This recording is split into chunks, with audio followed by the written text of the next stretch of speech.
The two most common questions I get are how to turn back the increasingly corrupt system and how to financially prepare for a post-dollar world.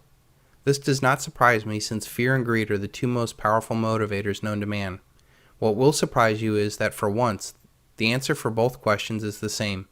Buying physical silver is the greatest act of wisdom and rebellion that any American could and should be doing right now. It is both a silver bullet to rebel against the elite's corrupt system and a silver shield to protect your family and wealth in a post-dollar world. Buying physical silver is a non-violent, non-compliant resistance. Most importantly, it works outside the system and it cannot be stopped.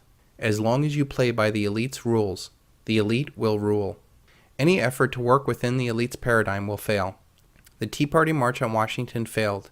It failed like the 2010 Tea Party congressional campaign. It failed like the Occupy Wall Street movement has. It failed because nothing happened and nothing changed. That is not to say that these were not great exercises in power.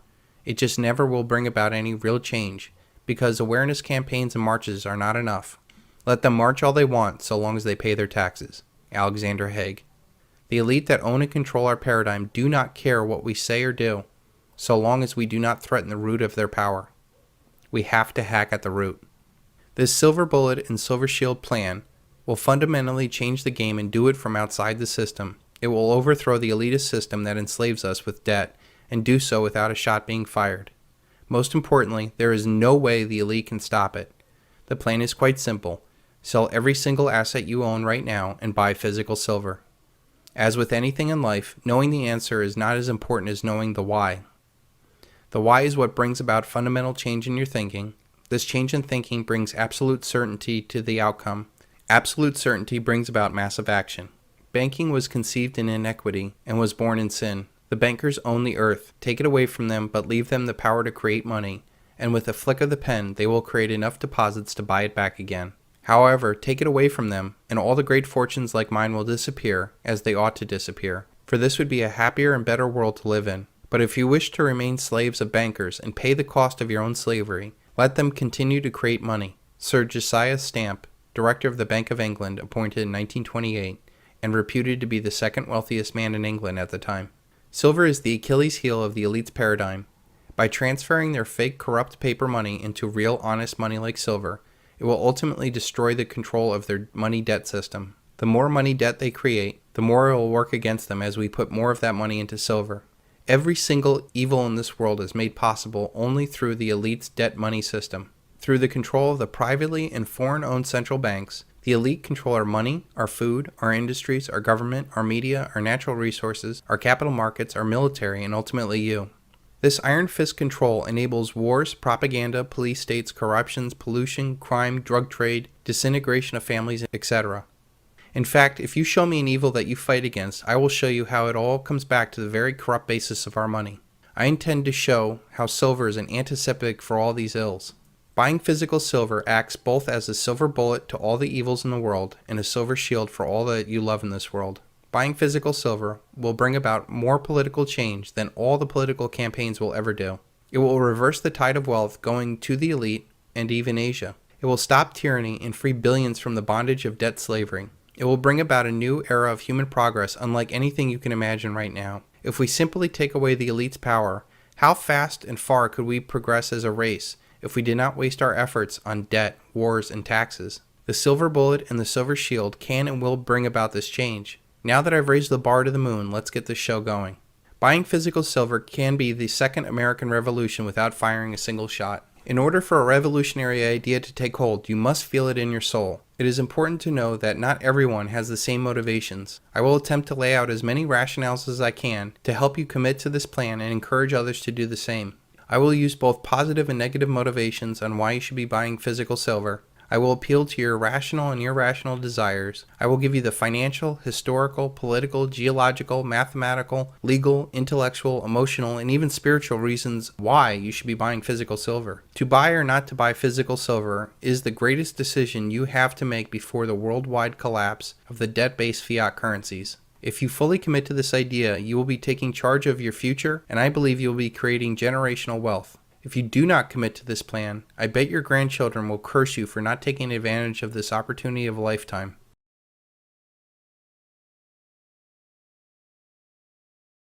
Throughout history, silver has been used as money in more times and more places than gold. To function as money, a monetary item should possess a number of features. It needs to be a medium of exchange. It should have the liquidity and be easily tradable. It should be easily transportable. Precious metals have a high value to weight ratio, and it should be durable. To be a unit of account, it should be divisible into small units without destroying its value. Precious metals can be coined from bars or melted down into bars again with a low percentage cost. It should be fungible, that is, one unit or one piece is equivalent to another unit, which is why diamonds and works of art and real estate are not suitable as money. It must have a specific weight or measure or size to be certifiably accountable. The third feature is that it needs to be a store of value. It should be long-lasting, durable, and it must not be perishable or subject to decay. It should have a stable value. It should be difficult to counterfeit, and the genuine must be easily recognizable. Today's silver is not used as money since it does not circulate, but it still provides a crucial role as a store of value. Why do silver and gold have value? Why is gold worth some $20 an ounce? I don't know, because it's scarce. 1,000 men say go searching for gold. After 6 months, one of them's lucky. 1 out of the 1,000. This find represents not only his own labor, but that of 999 others to boot. That's 6,000 months or 500 years, scrabbling over mountains, going hungry and thirsty. An ounce of gold, mister, is worth what it is because of the human labor that went into the finding and the getting of it. Now think about how much energy, labor, ingenuity, and time that goes into finding that silver and refining it. The mining company produces silver bars, the composition of which is 93 to 97% pure silver. It sells the bars to a refinery, which further purifies them for sale to industries. The action begins down in the mine, where geologists point a niton gun at various spots in the rock face. The device detects the levels of 40 different elements, including silver. Silver in its natural state isn't silver-colored at all. It's charcoal gray. Those silver-looking deposits are actually zinc and lead. Miners drill holes in the silver-rich areas the geologists pinpointed, then insert sticks of dynamite.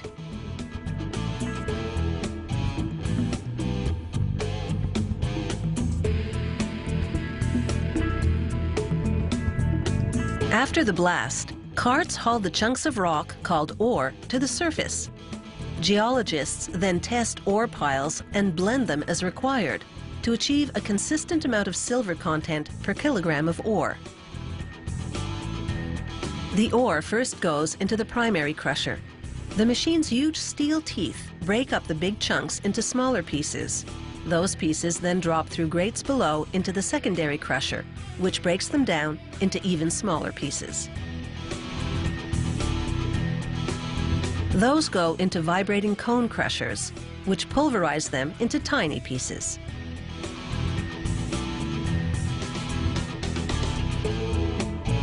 A conveyor transports the crushed ore to the ball mill. At this point, the ore pieces are roughly 6 millimeters big. As the mill's large cylinder rotates, steel balls bounce around inside, grinding the ore into powder. A water circulation system flushes the silver-rich powder out of the cylinder and into large tanks which keep the water moving.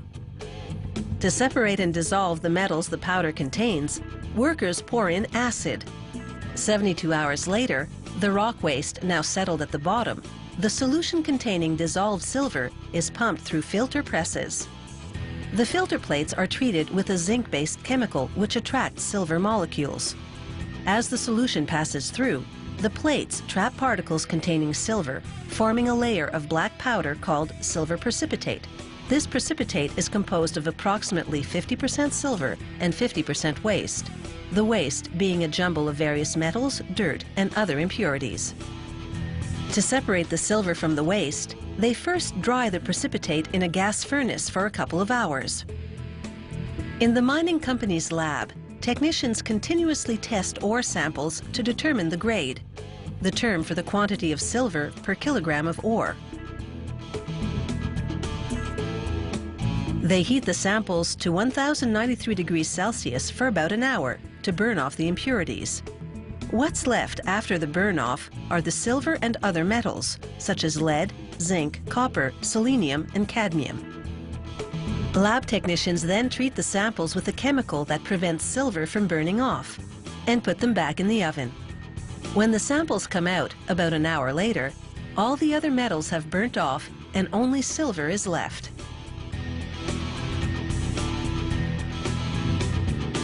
They weigh the silver and compare it to the weight of the original sample in order to calculate the grade. The key to running a profitable mine is to ensure that the grade is consistently within certain parameters. Back at the mill, workers put the now dried silver precipitate into an oven, along with chemicals which prevent silver from burning off. Approximately 4 hours later, the silver and waste have separated and melted. Workers pour them into bar-shaped molds.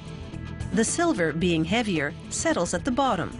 Workers skim off the waste floating on top. In less than 5 minutes, the molten silver cools and hardens, enabling workers to extract what is now a silver bar. The mining company sells the bars to a refinery for processing into industrial-grade silver. It's crazy to think that all those tons of earth were moved just to find 1 ounce of silver, and right now we can buy it all for less than a dinner for 4 at our local sports bar.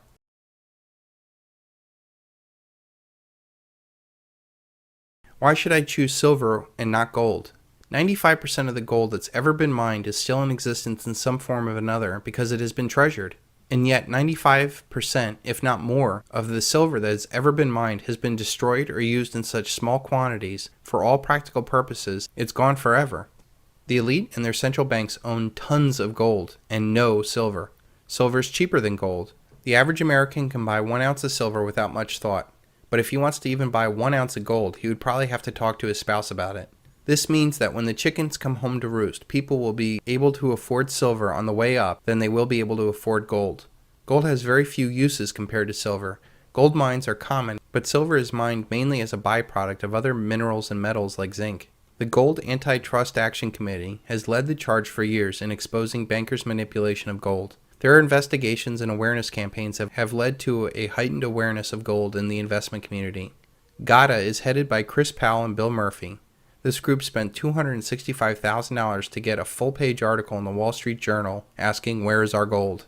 This brave action asked the investment community why our gold reserves have not been audited in 50 years and how much gold we really have. I judge men not by the answers they give, but by the questions they ask. This question was a direct assault in the heart of the beast. GATA found out that awareness campaigns are nice, but they do not change the game. And I remember a year or so after that, GATA actually came out and supported the idea to actually sell gold and buy silver, because the battle against the bankers is easier to win in the silver market. No central banks have silver to sell like they do gold. The market for silver is so small compared to gold that very little money would be needed to have the bankers capitulate in their duplicitous acts. When the Gold Antitrust Action Committee says to sell gold and buy silver, you have to pay attention. Silver has been used as an industrial metal for the past 100 years and has not been cherished for what it really is, a precious metal. Industrial metals like aluminum, copper, and iron are plentiful and can be used in huge quantities and disposed of or recycled. Unlike most industrial metals, silver is used in such small quantities in proportion to the finished product that it's not recycled except in photography.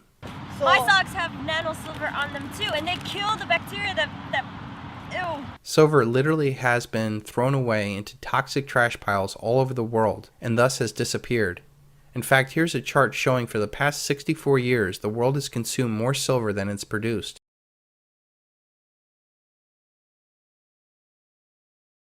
Silver is an indispensable metal. Next to oil, silver is the most widely used commodity ever, and it has more than 10,000 uses.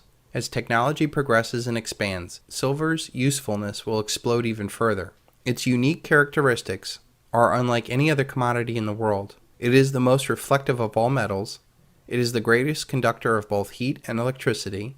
It strongly resists corrosion. It is the second most malleable and ductile metal next to gold.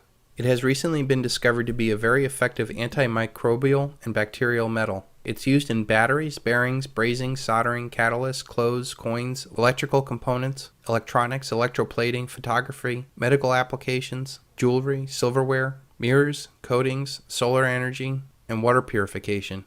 Silver is generally used in such small quantities, and its unique characteristics make it irreplaceable. This is what makes its price inelastic. All commodities have a self-correcting price mechanism except for silver. If a commodity's price rises too high, demand drops off as people seek substitutes or supply rises to meet the demand, thus lowering the price. This mechanism does not exist for silver. Silver is typically used in very small quantities and high-tech components, and there is no substitute for it. So a manufacturer or customer will have to absorb any price increase.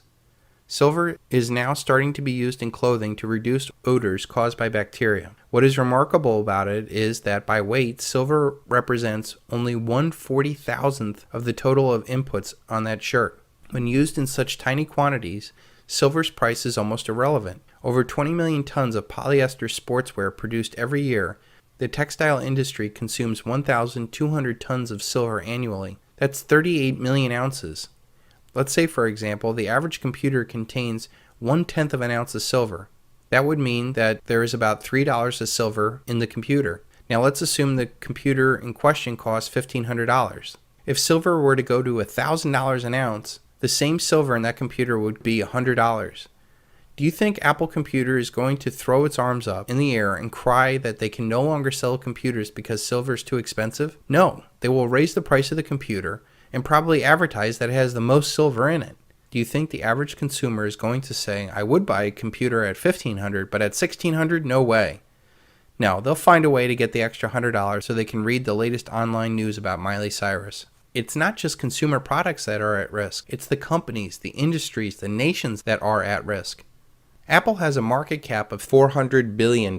If a strategic commodity like silver starts having shortages, their billion-dollar empire is endangered. Companies will go into panic buying, securing any amount of physical silver they can because their entire value-added business is dependent upon it. They will not be buying SLV or certificates of deposits. Only the real physical silver will suffice. They will whip out their huge checkbook and stock up. Now you can see why rising prices actually increase demand. And it's not just the computer industry that's relying upon silver. It's the multi-billion-dollar industries like energy, medical, and the military. And soon the banking industry, as their debt money system collapse. This directly affects national destinies. Governments held approximately 10 billion ounces of silver in 1950 and have been supplying that physical stock steadily into the open market for years. Today there is no more surplus left to sell. The nations that manage their resources the best will win the future.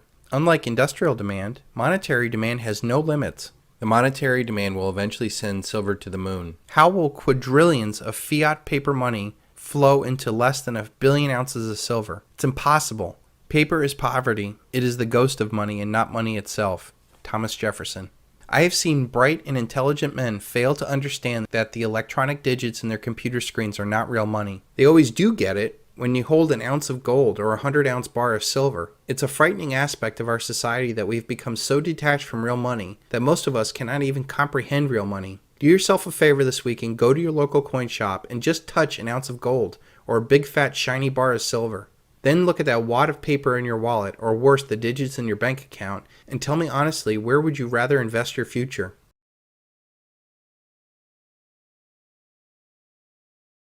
Infinite money in a finite world. The irresistible force paradox asks, what happens when an irresistible force meets an immovable object? Our debt-based monetary system must create more debt each and every year in excess of the debt and interest accrued the year before. The more debt money the bankers create, the more profit they have. The more money, debt, the politicians spend, the more power they have. This sick symbiotic relationship of lender of last resort meets the spender of last resort ensures exponential growth of money. The elite will keep using the power of the printing press to maintain their power, but ultimately this will only accelerate their demise. There is a mathematical inevitable end to this system, as infinite money debt meets the world's finite resources and ultimately the limits of human faith. The more money and debt chasing after fewer goods and services will cause inflation. Ultimately, people's faith in currency will fail worldwide. It will become evident that the elite intend to print the currency into oblivion, ruining the main function of money as a store of value. When this happens, people will throw their depreciating currency at any tangible asset they can get their hands on. Precious metals will be the main beneficiary of this The frightening thing is that it's not just American citizens that will be affected by this global destruction of paper currency, because this will be the first time in human history in which the entire world has become interconnected and dependent upon this fiat monetary illusion. Stop thinking about another American Great Depression and start thinking about the Dark Ages. My suggestion would be to beat the rush and panic now.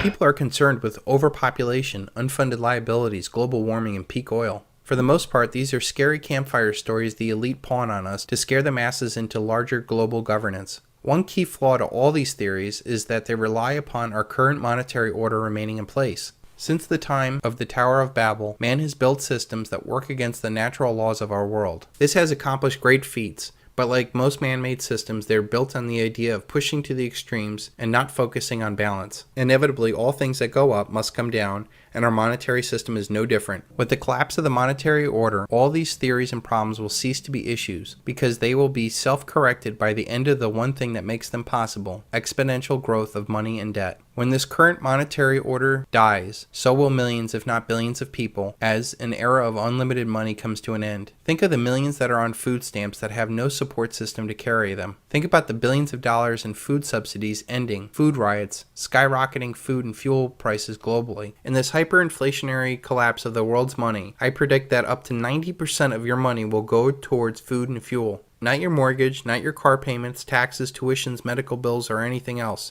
Just the basic necessities like food and fuel. Most will not be able to make this transition and unfortunately will die. And that is before the wars, riots, and violence take even more people down. This dramatic shift in life will also prevent people from having children in this turbulence. There will be a scar in the human experience that will be felt for generations. This hyperinflationary depression will stop global manufacturing in its tracks. So if you're one of those misguided people that believe in man-made global warming, the collapse of the dollar will do more to stop human activity than 10 Kyoto protocols or carbon Ponzi schemes. Peak oil theorists, you can stop worrying too. When the dollar collapses, the energy-intensive Western lifestyle will be cut by 75%. No longer will the economy be able to support gas guzzlers, the largest military power ever known, or wasteful corporate giants. The value of oil will skyrocket, and the demand will drop significantly, leading to a much longer availability of our current reserves. My greatest hope is that the elite will lose their power to manipulate the all-important oil market. I have no proof, but I've been studying these criminals for 7 years, and I believe that they have suppressed technologies that would have rendered oil less important, and I also believe that we have domestic sources here at home that have not been tapped, as they set out to strategically use the rest of the world's oil first. My prediction is after a new monetary order is established, the elite will announce amazing new discoveries here at home that will shock the world. This will also push King Herbert's bell curve out further. Things that cannot go on forever won't. When the mathematically inevitable collapse of the world's fiat currency occurs, all of those problems and theories will no longer matter. There will be a massive inflation in real assets, with precious metals, food, and fuel far outpacing all other assets. This will lead to the final exhaustion as old powers try to hold on to power. This will bring about regional wars, civil wars, revolutions, famine, and disease. These events will cut populations, economies, debts, and energy use, and will throw our lives back into a much more local, slower reality.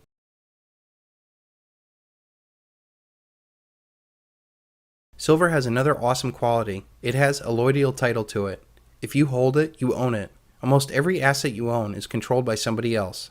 If you own your house outright, you still have to pay property tax, which means you really don't own it. Your cars, computers, TVs, and clothes are rendered less valuable with each registration, taxation, new fashion, or planned obsolescence. Even your stocks are not really yours because the actual certificates are being held by the nefarious DTCC. Who knows if they're selling stock that maybe they don't have? Have you ever heard of naked short selling? Silver is without counterparty risk. You do not have to rely upon somebody else fulfilling a promise for your asset to have value. All paper assets have counterparty risk. They use interest rates to value the risk that you might not get your money back. This will become very important as our society collapses and promises are broken by all. When the collapse accelerates, people will do the unspeakable thing as they become more and more desperate. People whom you have relied upon for years will suddenly break faith. This will not only happen on an individual level, but also on a corporate and governmental level. Pensions will be cut, benefits terminated, interest payments not paid. And this is where things get really scary. At this point, we'll either see a deflationary crash or hyperinflationary depression. It will be a deflationary crash if there's not enough money to pay the increasing debt and interest. but I believe the elite will pay all the obligations to keep their game going. Do you still believe that we should maintain the fundamental principles of Social Security as he did in 83?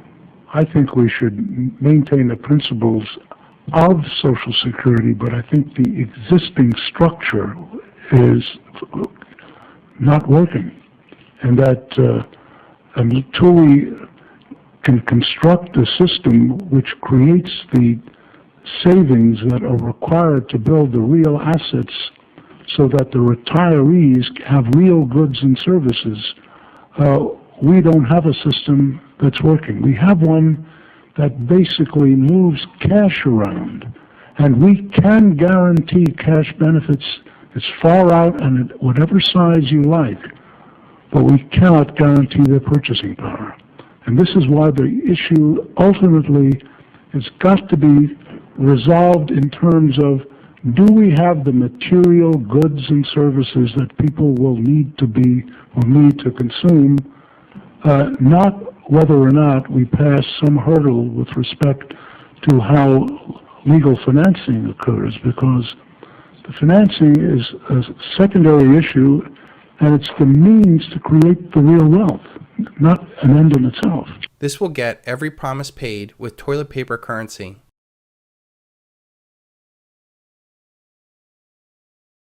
During the height of the Roman Empire, the average day's pay for the average soldier or worker was the silver denarius. The denarius was 1/10 of an ounce of silver and very similar to our silver dimes of yesteryear. What I find amazing is the implied value of this coin into our modern lives. This dime of the Roman Empire was the average day's pay for the average worker. It paid for all the living expenses of a man and his family, food, shelter, clothes, taxes, and maybe a little fun from time to time. How would we begin to relate the value of that silver dime to where we are today? First, think about the kind of work a Roman soldier or a field worker would have to go through to get that denarius. Most likely, that Roman soldier would be enduring terrible conditions or fighting hand-to-hand combat. The average worker would be working 12 hours a day using rudimentary tools, doing arduous tasks to eke out an existence. The average American soldier or laborer probably makes the minimum wage of about $8 an hour. If we multiplied $8 times 12 hours the Roman laborers and soldiers would have had to work, that would make the implied value of that silver denarius about $96. If a denarius is 1/10 of an ounce of silver, then the implied value of an ounce of silver is $960. Let's think about this in another way. Judas sold out Jesus Christ for 30 shekels. Each shekel has a half ounce of silver in it. So those 30 shekels was about 15 ounces of silver. Would you condemn anyone, a stranger, a friend, much less the Messiah, to death for $495? Well, if we value silver by what we value it today, that's what it would work out to. But if we valued silver with this implied price of $960 an ounce, that same 15 ounces would be worth $14,400. It's a very big difference, and one that seems to be very similar to those murder-for-hire plots that you hear about on TV. I recently sat down and watched a movie that I had not watched in a long time called Far and Away with Tom Cruise and Nicole Kidman. If you have not seen this movie, I highly recommend that you watch it. The movie starts off with tenant farmers that are slaving away on their landlord's property. They are protesting the raise in rents on their lands. Tom Cruise's dad is killed, and Tom swears revenge upon the landlord. His father's dying wish is that for his son to work his own land one day and be free. Without getting into the whole story about the huge wealth disparity, or lack of freedom, justice, or middle class, Tom and Nicole end up rushing off to America to get free land that America is giving away. The first thing I found interesting was that Nicole's privileged character transferred her wealth from Ireland to the United States in silver spoons. It provided for a lot of value in a very small space. When they arrived in America, they were met with all sorts of problems, including the theft of the silver and a murder. They were plunged into the bowels of society and ended up living in a whorehouse. They finally landed jobs in a chicken factory. There they worked 12 hours a day using steam hoses to take off the feathers of all the chickens. One night, Tom Cruise's character got all fired up and went to the local bar to do prize fighting. He came home drunk, beat up, with $4 in his boot. Then came the one comment that hit me like a rock. Nicole's character said that $4 was more money than she would make in a month at the chicken factory. Factory workers at the turn of the century earned about 10 cents a day back when the dime was 1/10 of an ounce of silver. This dime for 12 hours of hard human labor is the same dime that Roman soldiers used back when the denarius was 1/10 of an ounce of silver. The $4 that Tom Cruise's character won prize fighting was more money than she would earn in 40 days of continuous hard human labor in that chicken factory. It doesn't stop there. We've all heard that 2/3 of the world today lives off of less than $2 a day. That would be the equivalent of less than 1/10 of an ounce of silver. With the mathematically inevitable collapse of the dollar, the fiat Ponzi scheme, all paper assets, humans will be forced to revalue everything that they do and desire. The idea that 1/10 of an ounce of silver represented 12 hours of hard human labor during the Roman times, factory workers at the turn of the century, and even 2/3 of the world today is very consistent. The average baby boomer has about $88,000 in retirement. While we all know that $88,000 is not enough to retire in this paper Ponzi scheme, and that you need over $1 million to be able to live comfortably, or at least replace the income that you would be giving up. But with interest rates so low, even that is not enough. For $33,000, one could easily purchase 1,000 ounces of physical silver. If you value that silver not in terms of dollars, how many days of hard human labor that represents, you can start seeing a different way of life. Each ounce of silver represents 10 days of hard human labor throughout all of history and even 2/3 of the world today. 1,000 ounces would represent 10,000 days of consecutive hard human labor, or over 30 years of work.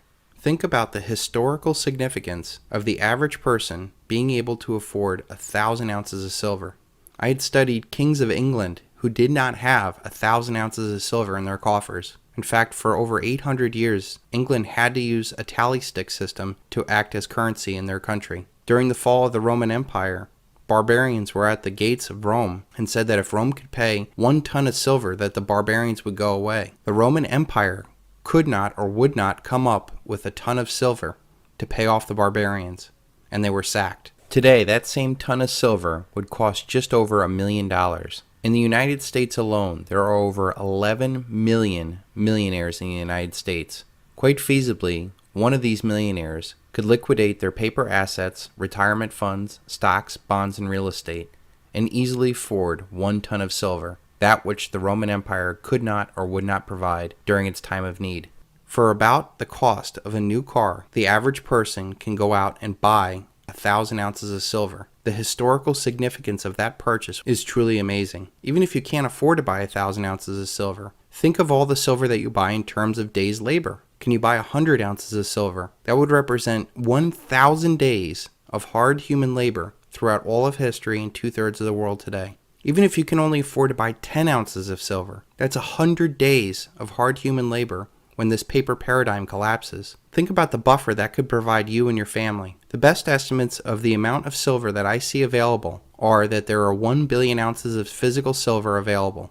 There are 7 billion people in the world. If all that silver was evenly divided amongst all humanity, that would represent about 1/10 of an ounce of silver. But we all know that silver is not dispersed evenly.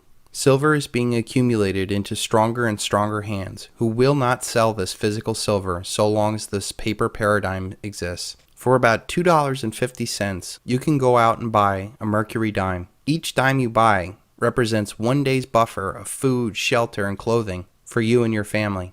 The choice to me is simple. Forgo 1 coffee or beer while times are good and buy a mercury dime, or work for 12 hours of hard human labor during desperate times.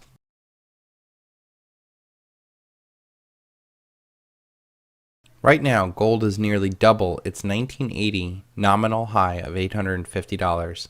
Silver, on the other hand, is still 30% below its 1980 nominal high of close to $50. Can anybody name me anything that is cheaper now than it was in 1980? We all know that $50 in 2012 does not buy you anywhere near what it did in 1980.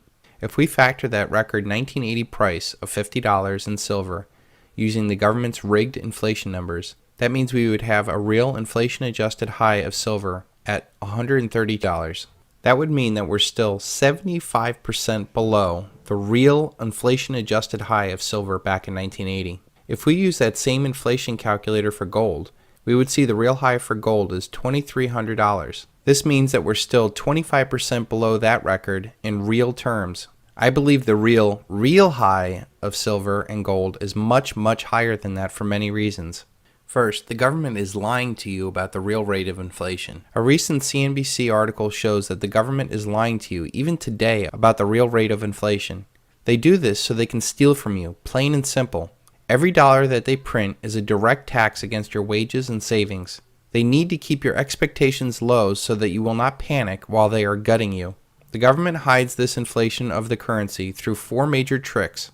Number 1 is hedonic adjustments. If a car goes up in price, say from $20,000 to $21,000, it would, on the face of it, show a 5% increase in the price. The government does not want that, so it creates an adjustment which takes into account the value of the options added.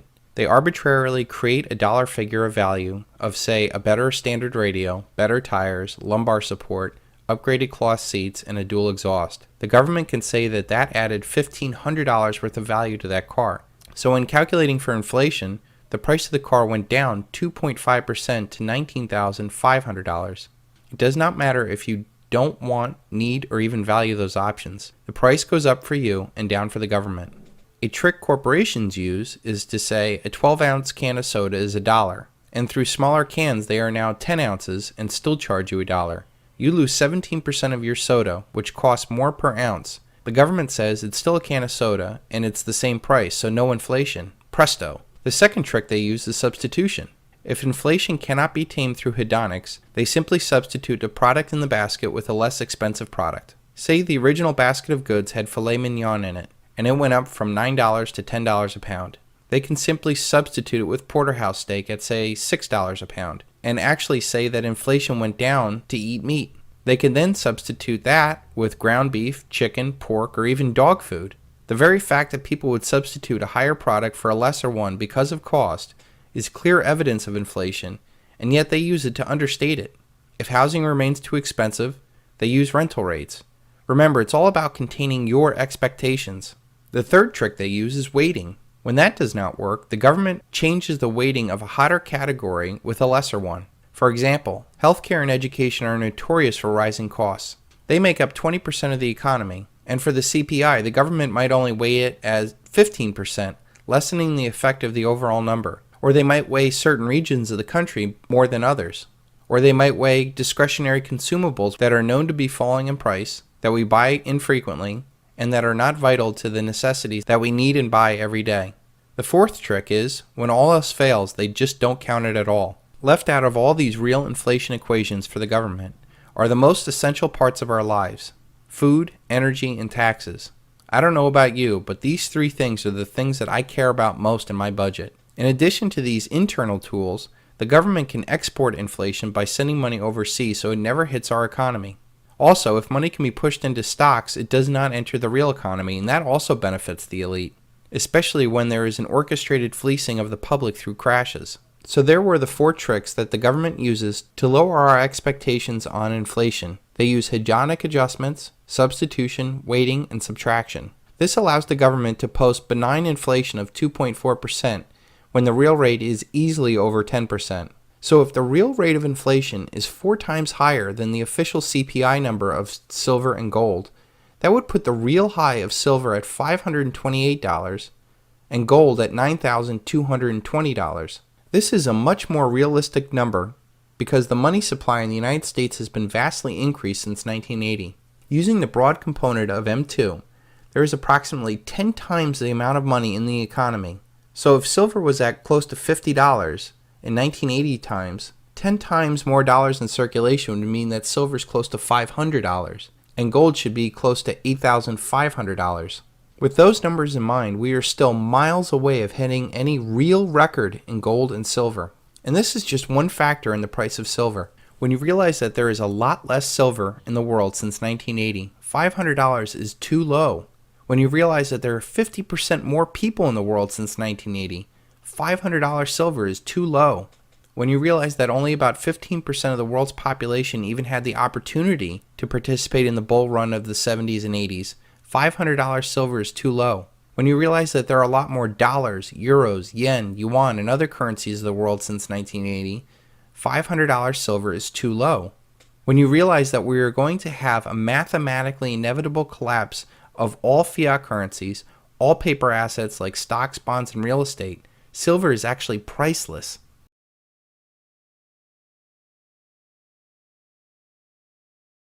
Those that understand that there is a major shift out of paper assets into real assets inevitably start with the gut reaction of buying gold. In short, gold is the gut reaction because people do not have the real understanding of why they are buying gold. Sure, they get that it's rare. They might remember their grandfather saying to buy gold, but they have not gone through the educational process to truly grasp what they are doing. When I got out of paper assets, the first thing I bought was gold. It was a gut reaction. The more that I learn about silver, the more I realize that silver was the smart decision. When I started my awakening process, I studied credit cycles and finally understood that the Federal Reserve was a privately and foreign-owned bank. I wanted to get my wealth out of their casino. Now that people are starting to wake up to this reality, they want out also. The first thing that they usually do is buy gold. Gold is the largest precious metal market in the world, and it has the most advertising behind it. People have seen it in movies as pirate treasure, and may have heard that it was confiscated many years ago. I also believe that gold is very impressive to hold and feel, and it's hard not to make it your first purchase. In short, gold is the gut reaction for most paper investors who want out of the casino. The more I learned about silver, the more I saw that it was the only investment for me and my family. I am more bullish now in 2012 than I was when I bet the house on silver in 2005. When you truly understand the fundamentals behind silver, you will see that it's simply the best investment out there. And I challenge anyone to find me a better investment. First and foremost, the reason why I invested in physical silver is because it is a physical, tangible asset. When I say invest in silver, I do not mean anything else but the real stuff in your hand. If you don't hold it, you don't own it. Stay away from SLV, unallocated bullion accounts, mining shares, and stick to the physical. I would hate for you to be right on silver and wrong on the form of silver. We are entering a generational shift out of paper assets into real tangible assets. As I've stated many times in the past, the dollar is mathematically going to collapse, and it is the very basis for our entire world economy. The dollar collapse will be the single largest event in human history, and will dramatically touch every human being on Earth and will leave a scar on generations to come. Yes, it's going to be that big. When the mathematically inevitable collapse happens, all paper assets will be destroyed. This goes for dollars, yen, euro, CDs, munis, T-bills, money markets, insurance policies, pensions, privately owned businesses, structured settlements, Social Security, dividends, 401ks, IRAs, stocks, options, bonds, and even real estate. Without a functioning currency and the uncertainty it brings, credit grinds to a halt, payments grind to a halt, markets grind to a halt, the world economy grinds to a halt. People panic, and this always leads to war. This naturally leads to investors finding value in real tangible assets like commodities. Commodities are real things that we use every day in our life, like pork, cotton, corn, oil, and steel. The problems with most commodities is storage. I know for a fact that two of the best asset classes to be in terms of real inflation-adjusted returns, will be food and fuel. They are most essential to humanity, and they are hardest to live without. I strongly recommend people stocking up on preparations before they buy silver. You will need at least a 3-month supply of food per person as a buffer for the massive global social upheaval we are going to go through with the collapse of the dollar. The problem with investing in most food and fuel is storage issues. Most food and fuel deteriorates and becomes worthless. Also, storage can be prohibitive because we're talking about some big dollars. I don't know about you, but I certainly don't have a grain silo or storage tanks. In extreme conditions, those that invest in food and fuel put their life at risk. People's violent response to moneyed interests that tried to speculate with people's food during times of crisis is something to consider. In 1565, one of Antwerp's richest men, Pauls van Dale, bought large amount of grain in hopes of driving up prices. When starving people found out about the stash, they rioted all over the city. Speculators and the rich were targeted with violence for their arrogance and greed. Unless you're a farmer or an oil baron, this usually rules out many commodities for the average investor. This brings us to metals because they don't deteriorate. For most metals, storage is a big issue. $8,000 will buy you a ton of copper, but just over 4 ounces of gold. This is why precious metals are sought after, because of their rarity and their ability to store so much wealth in a small space. One of the biggest reasons why people invest in precious metals is that there's no counterparty risk. Its value is derived from its intrinsic value of rarity and potential uses. With precious metals, you do not have to worry about someone paying a dividend or earnings in a depression or a currency collapse. In fact, the worse that things get in the economy, the more people will escape to precious metals and drive up its price. Once you see that precious metals are the place to be, you will need to choose between the 4 precious metals: gold, silver, platinum, and palladium. Platinum and palladium have rarity and industrial use going for them, but they've never been used as money in history. With a currency collapse, I want something that will have the most demand to drive up the price the most. I want my metal to have industrial, investment, and monetary demand. This leaves us with gold and silver as the only two rational choices for investment in the face of a mathematically inevitable worldwide currency collapse. So let's go through some of the competitive advantages of silver over gold. Number 1. Silver is the second most versatile commodity, second only to oil. With its growing technological and medical uses, its demand will be vital to any recovery we will see. Silver's unique antimicrobial, reflective, and conductive qualities make it a vital element in many high-ticket projects.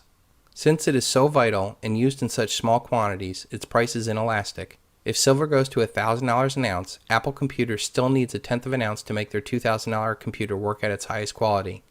They will simply raise the price $100 to make up the difference. Number 2. Silver is cheap enough for the common man to buy. With gold at $1,750, it's not really conceivable that the average American, much less most of the people in the world, will have enough money to buy even 1 ounce of gold. People are struggling to make mortgage payments, much less buy an ounce of gold. With silver at $33 an ounce, a husband can buy a couple coins without even consulting his wife. Meanwhile, if he blew $1,700 on an ounce of gold, he might have some explaining to do. And since silver is relatively cheap, the higher the price of gold goes, the more demand will naturally flow into silver. Number 3. Gold is treasured, silver is thrown away.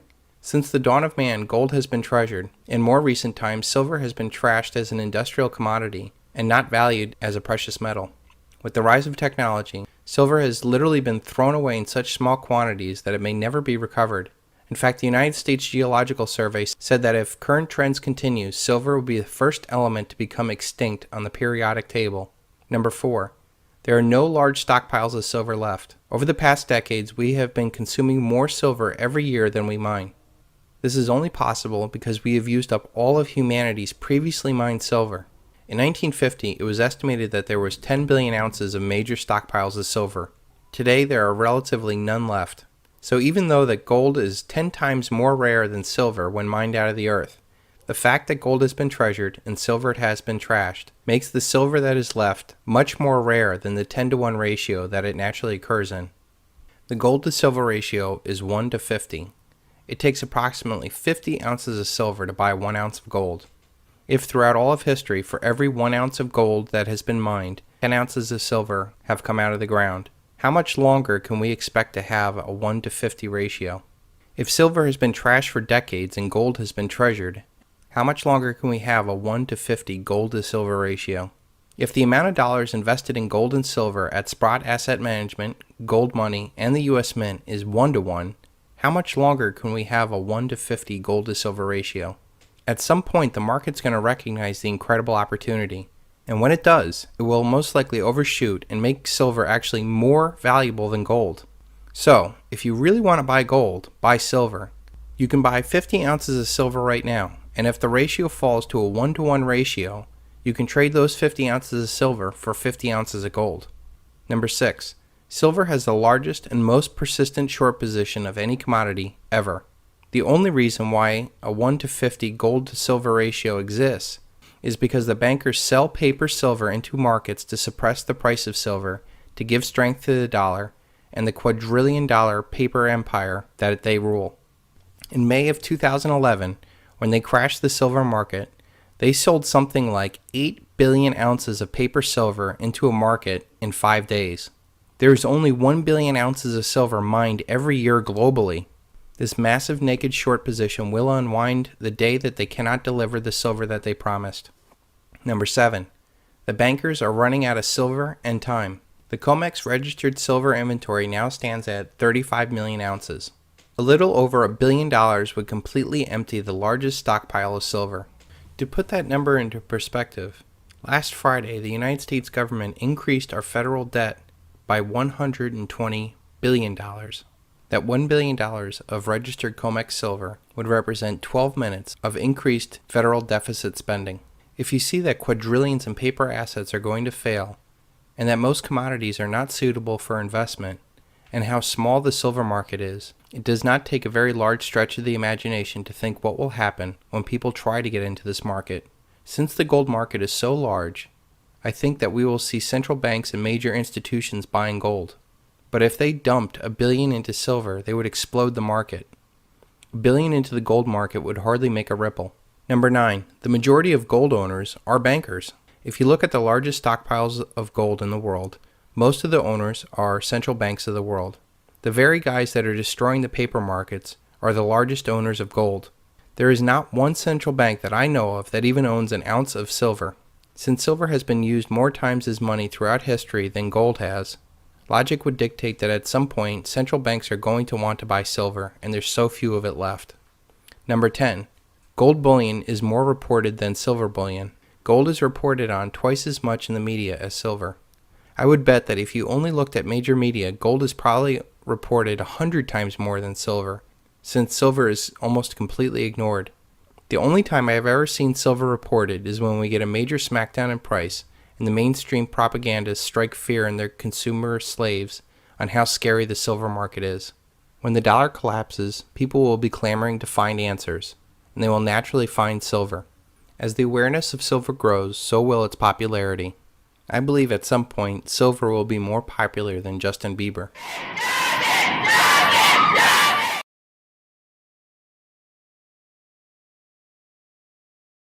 Right now we are witnessing a silver paradigm shift. Silver buyers will no longer be guys talking about Austrian economics or momentum monkeys trying to make a quick buck trading metals.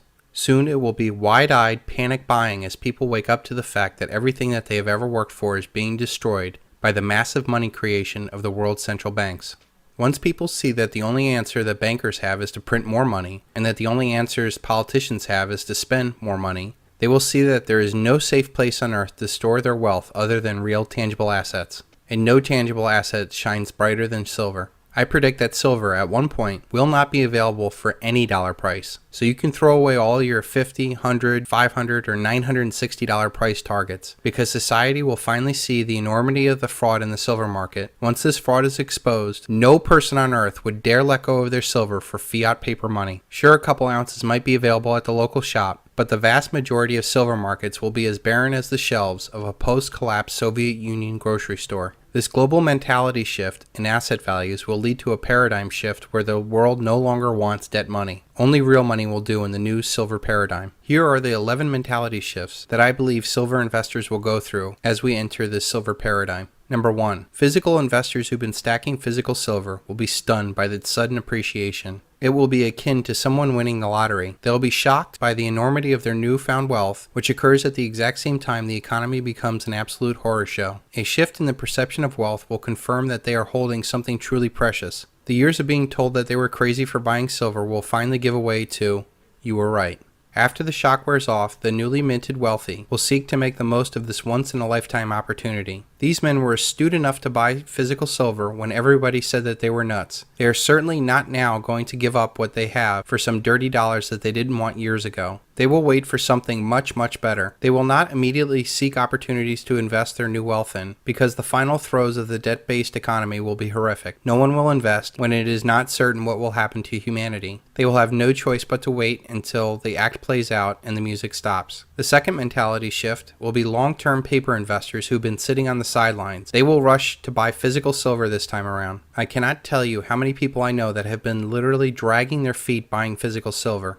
You know who you are. They understand why to buy, but it's just so hard for them to pull the trigger. Unfortunately, it will not be until much higher prices that they will finally pull the trigger. When they do buy, they will be joining a fast and furious rush as those fence sitters finally panic for the exits. They will see that Europe's debt problem is actually the world's debt problem. We cannot solve debt with more debt. They will see that no paper asset is safe with the amount of money printing that will occur in the next round of too big to fails. This time, the too big of fails won't be some puny billion-dollar company. It will be trillion-dollar nations.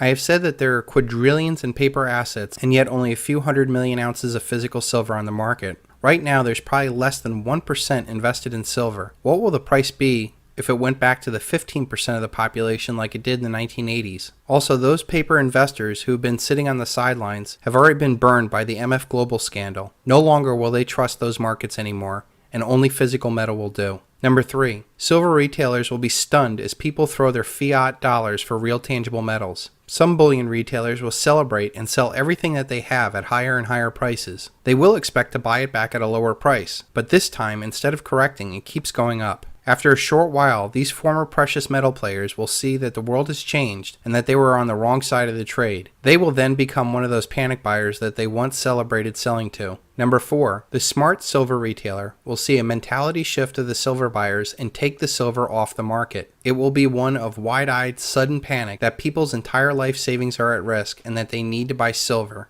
or any other physical asset for that matter. These new panicked buyers will not be letting go of their silver anytime soon because they will no longer trust the dollar, the stock market, the banks, or the government. The smart silver retailer will now see that the real money is not in selling the metal, but in holding the metal. The longer that they hold it, the more that they may never sell that metal for paper again. They will join the rest of the strong-handed investors that will not sell until a new monetary paradigm is established, or they can leverage their silver directly for other income-producing assets. The smart silver retailer will quit all their advertising, fire all their employees, shut down the vault, and wait. Number 5. The momentum monkeys who play the paper markets on real assets will seize upon the new mentality to drive up paper prices higher as they smell blood in the silver short water. Hedge funds will jump all over this market as they seek to squeeze every dollar out of the silver market. Vast paper wealth will be made in very short time. These momentum monkeys will fail to see that they were right on the trade, but wrong on the vehicle. The paper market will cheat them of their ultimate reward of wealth. The mentality shift in asset values will send real assets soaring at the same time all paper asset markets fail. Even if the momentum monkeys are right on their long silver bet, there is nothing stopping the COMEX from changing the rules for paper traders capping their gains. There is nothing stopping a failure of their brokerage account like MF Global or their bank as the paper market seize up. There is nothing stopping people from not accepting their paper winnings for real physical silver.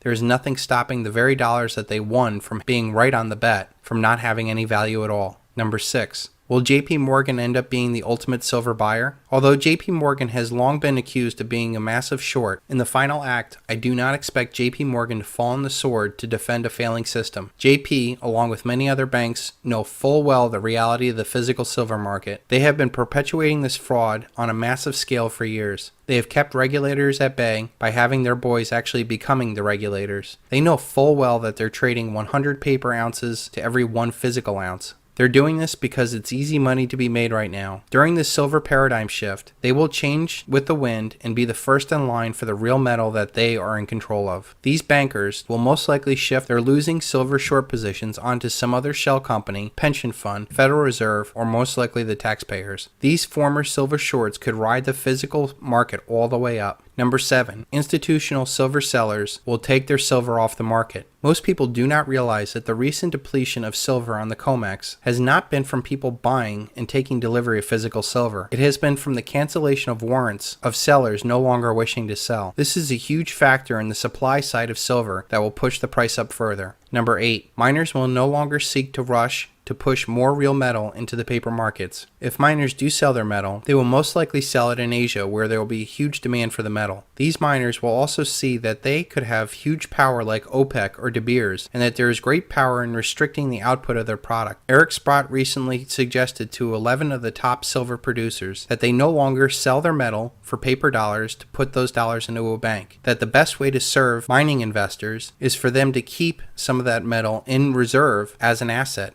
instead of selling it out onto the market. This is especially important because most silver is merely a byproduct of mining of other metals. Smart miners would be wise to sell their zinc and other metals and keep their silver byproduct as profit. The silver would grow in value and not be taxed. Since they never sell it, there is no tax on its increasing in value. The increasing value would be monetized through the appreciation of the stock price as their balance sheet becomes more and more attractive. Number 9. Corporations that were once comfortable with paper contracts guaranteeing delivery of their metal will want immediate physical delivery. Silver is such a strategic metal and is used in such small quantities. There are billions of dollars in corporate valuations at risk. If corporations cannot secure the basic components of their products, companies like Apple will whip out a big fat checkbook and only the real thing will do. Corporations will use their power to create a stockpile which will add to further demand. Most likely they will bypass the paper markets altogether and deal directly with the corporations who mine the silver. What a power shift that will be when tech giants have to go hat in hand to a small mining company to get their metal. Who knows, maybe these tech giants will use their wealth and buy the whole mining company. Number 10. Mining nations will make their move. So many mines are in nations that can and will, at the drop of the hat, nationalize mines. Nations will be facing tremendous social upheaval and will not hesitate to steal wealth from mines that rest in their lands. China was once the largest exporter of silver only 5 years ago and is now the largest importer of silver. Bolivia was on the verge of nationalizing its mines last May. They could now pull the trigger anytime that they want. Even in the United States, do you really think the thieves in Washington will not steal from the mines in America, or the silver on the COMEX, or SLV, or even its citizens? For the record, I do not think that they will go for little guys like us. First, the majority of silver holders are smart enough to hide their silver beyond the sight of the federales. Second,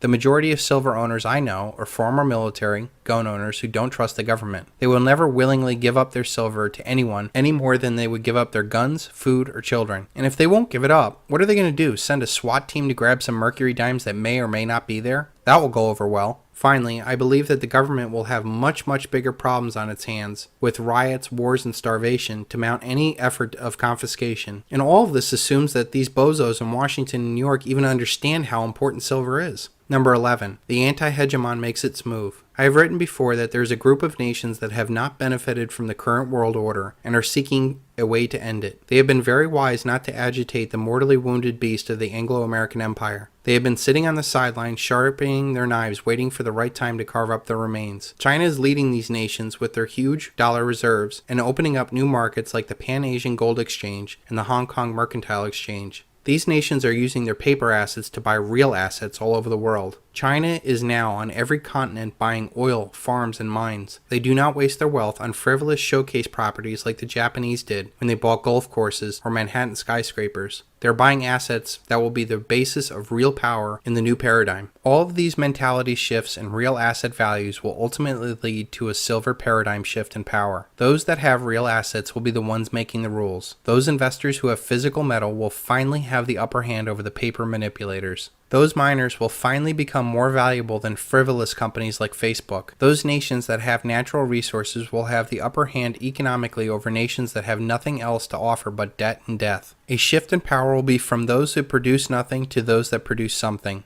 Reality will take hold, and the day of something for nothing will be over for good. When this game changes, you will see that counterparty risk becomes the most important aspect of investing. Paper assets rely on another party to fulfill their end of the bargain. Real assets do not. When the world is panicking, it will be every man for themselves. There are many more powerful people higher up on the food chain that will get theirs before yours. A very wise man, Ponce, once said, "If you don't hold it, you don't own it." When this shift happens, will you be in the right place at the right time?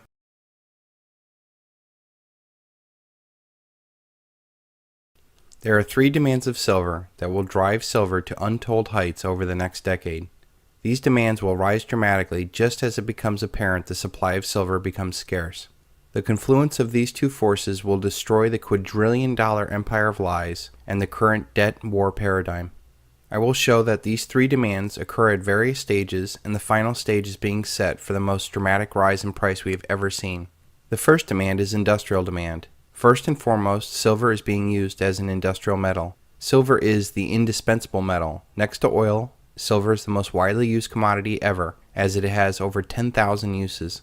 As technology progresses and expands, silver's usefulness will explode even further. Its unique characteristics are unlike any other commodity in the world.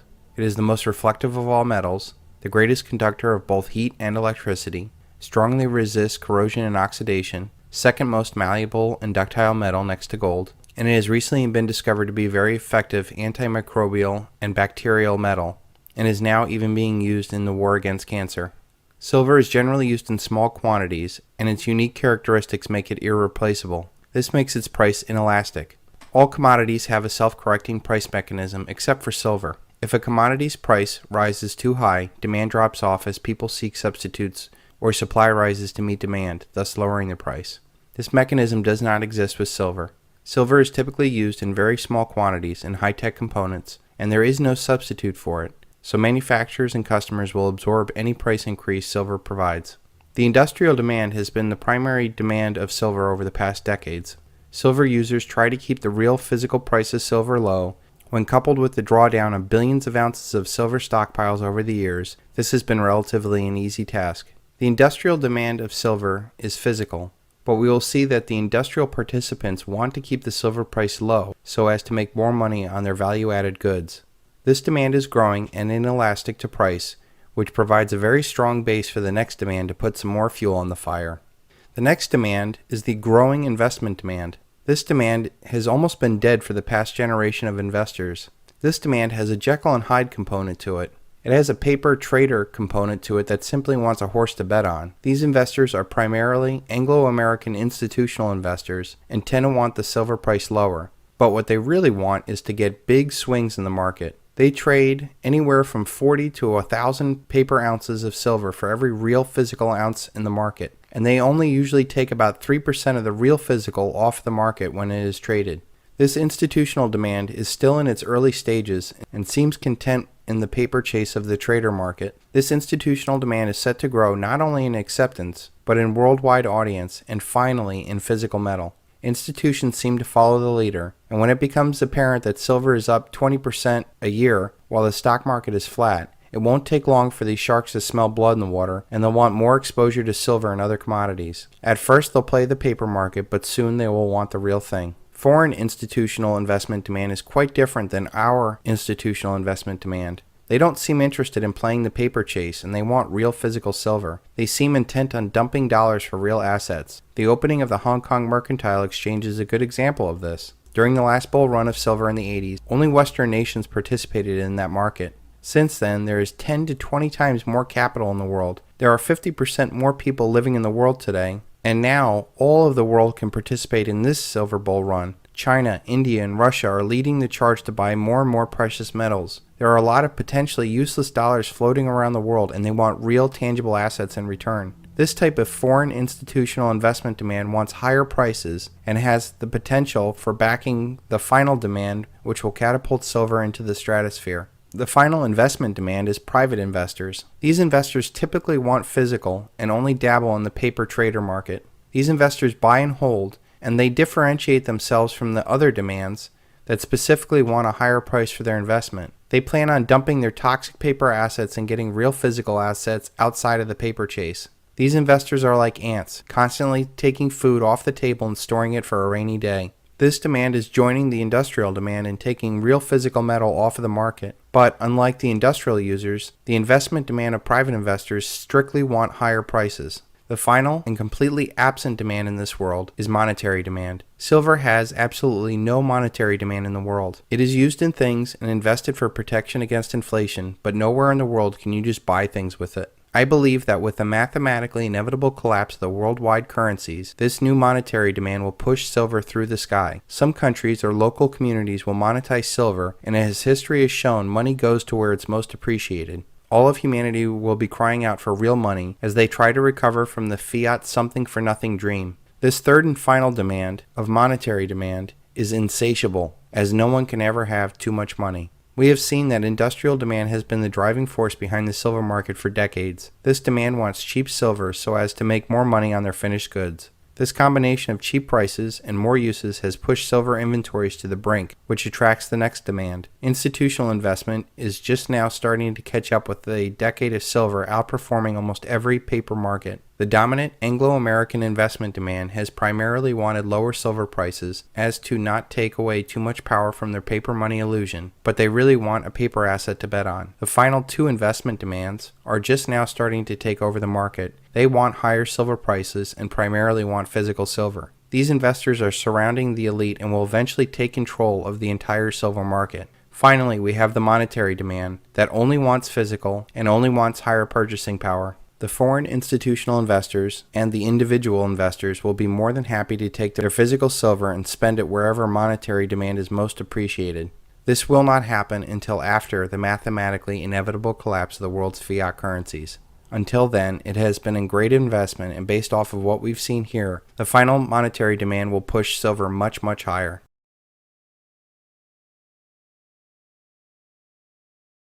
I realized very early on that using the dollar as a measuring stick was a trick the elite used to manipulate the masses. Through the insidious process of inflation, the elite can shift power from us to them. The more money they print, the less the dollar buys. When you understand that prices are not necessarily going up as much as the purchasing power of the dollar is declining, then you have made an important intellectual leap.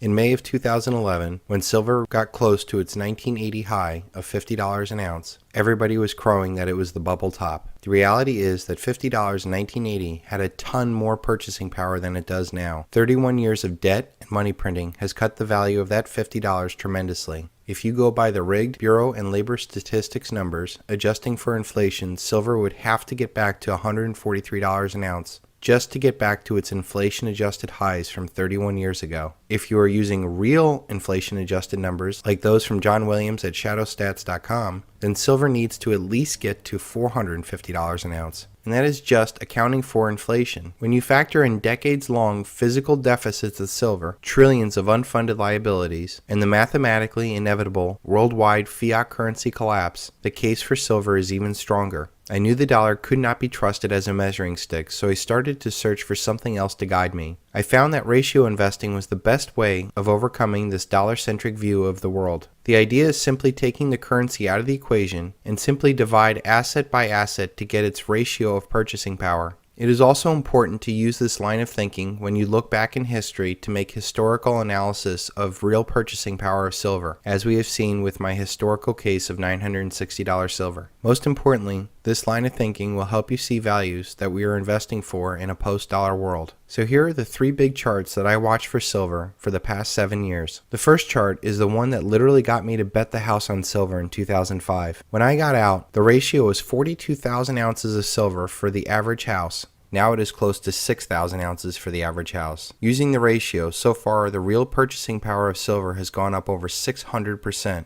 That's great and all, but I believe that we have much further to go. I can tell you from first-hand experience that we are nowhere near the bottom of housing. First, until jobs come back, there will never be a recovery in housing. There is a huge shadow inventory in housing of either foreclosed homes held off the market or homes where people have not paid their mortgages in years. Then there's the whole MERS mess, the mortgage electronic registration system that has not been resolved. Think about how many houses were sold with fraudulent documents. I mean, would you feel comfortable buying a house with a title that the bank may not even own? We also have ridiculously low interest rates that are artificially supporting the housing market. I'm not that old, but I seem to remember when 3.9 was a pretty good deal on 60-month financing on a car, and now we have that for 30-year mortgages. If you are like me and believe that inflation is running at 10+% in the real world, when you factor in the stuff that the Federal Reserve does not, like food and fuel, you actually have negative interest rates in housing. Even with this incredible artificial support, we are now starting to look at a double dip in the housing market.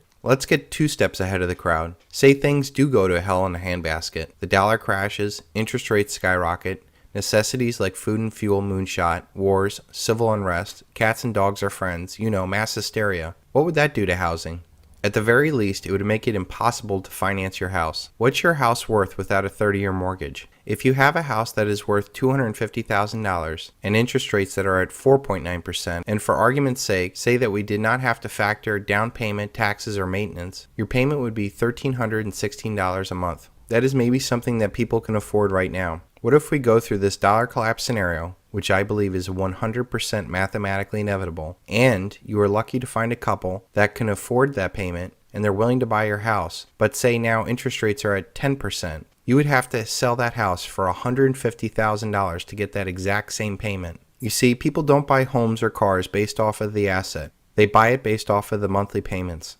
What if interest rates went to 20%? That would drop that $250,000 home to $80,000. And all of that is contingent on that couple even having a job or a down payment or being creditworthy, which is becoming increasingly harder to find. I also believe that during this collapse environment, local governments will become so desperate that they will be raising property taxes on a declining housing market. We are 3 years into this housing depression, and most property taxes have either stayed the same or are higher than they were at the bubble. Another factor to consider is what is a McMansion worth if the cost to run the house goes up. $1,000 a month in water or electricity bills would certainly cramp any housing price. What if jobs don't come back and more people go to live at home with their parents? What if we go back to multi-generational housing? That would leave a lot of inventory on the market in addition to the huge overhang from the last bubble. One other thing to consider is your safety. What is your property worth in a city during riots or worse?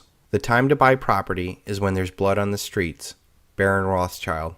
So real estate is out in my book.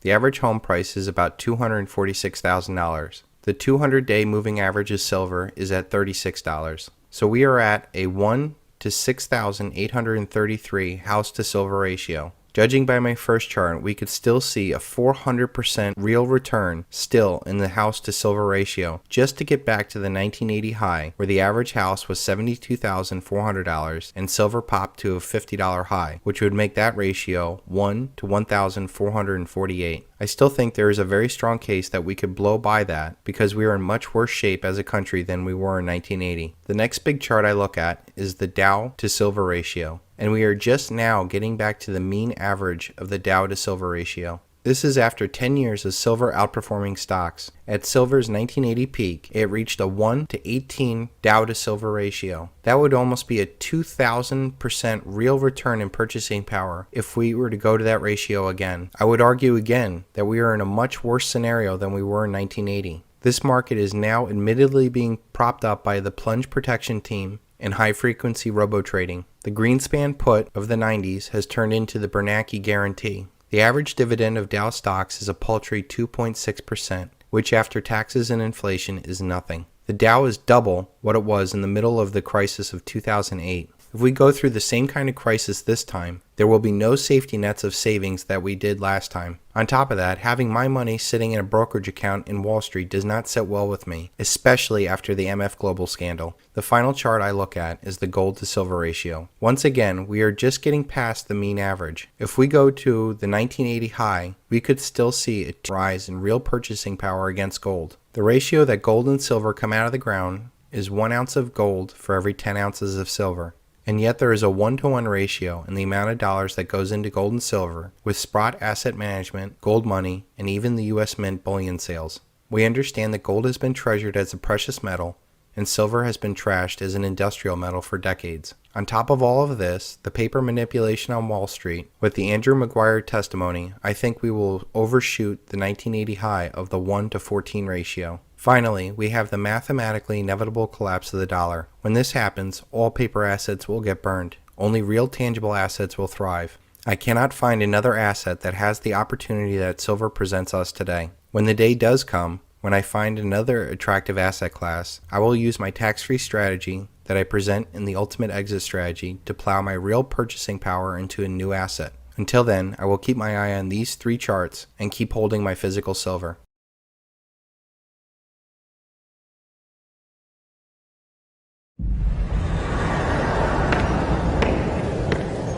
为什么强大的国家都会走向灭亡呢？古希腊、罗马帝国、不列颠帝国、美国，因为他们都犯同样错误，与原来使得他们成功的原则背道而驰。 Despite recent setbacks in the stock market, housing market, and your current economic situation, it is not still too late to dream about retirement. The collapse of the dollar will be the single largest event in human history. It is a mathematical certainty that it will collapse. It will either be an outright default, as the increasing interest on the debt becomes too large to even pay the minimum payment, or the more likely scenario, that we will pay our debts with worthless money into hyperinflation. Every aspect of a person's life will be dramatically affected as people learn what counterparty risk is to a paper asset. Wealth will be transferred from paper assets to tangible assets. People must understand that hyperinflation is not necessarily a financial event. It is a psychological event, one which people change their perception of wealth from paper to tangible. Understanding that the collapse is going to happen and that it will be the single largest event in human history leaves you with one choice: denial or prepare. There is great news about this collapse. Those that saw this coming will know what to do when it gets here. I spent 7 years researching and preparing for this project in order to understand every aspect of this inevitability. I wanted to know how our world worked, who created it, how they came to power, and what was coming. I am compiling all this work into this video series to help people go through the 5 stages of awakening so that they can become aware and prepared. This awareness is absolutely vital before you do anything. If you do not understand why you're doing what you're doing, you will either not do it or be swayed off course during the coming turmoil. I highly recommend that you take the time to go through this video series properly. Once you are aware, it is time to prepare. The paradigm shift from paper assets to tangible assets is pretty simple when you think about it. All paper wealth is not real. It is a promise to pay. This promise to pay works in a peaceful, growing environment. Eventually, we get to the point where everything starts to fall apart and people cannot keep their promises. Now, we're getting to the point where people won't keep their promises. For the most part, this can be papered over for a while by bailouts and printing money, but eventually that leads to the collapse of the currency as a store of value, and that takes down all other paper assets. Paper assets exist in our mind and not in the real world. They work so long as the paradigm that they were created in still exists. Our paradigm is built off the ability to print the world's reserve currency, to create unlimited debts, to run a global military empire, to secure the world's resources and shipping lanes for our corporations to harvest. With the collapse of the dollar, all of that ends. 美国政府企图以庞大的开支和税收来摆脱严重的经济衰退，巨额的所谓刺激开支、庞大的医疗改革、政府接管私有企业。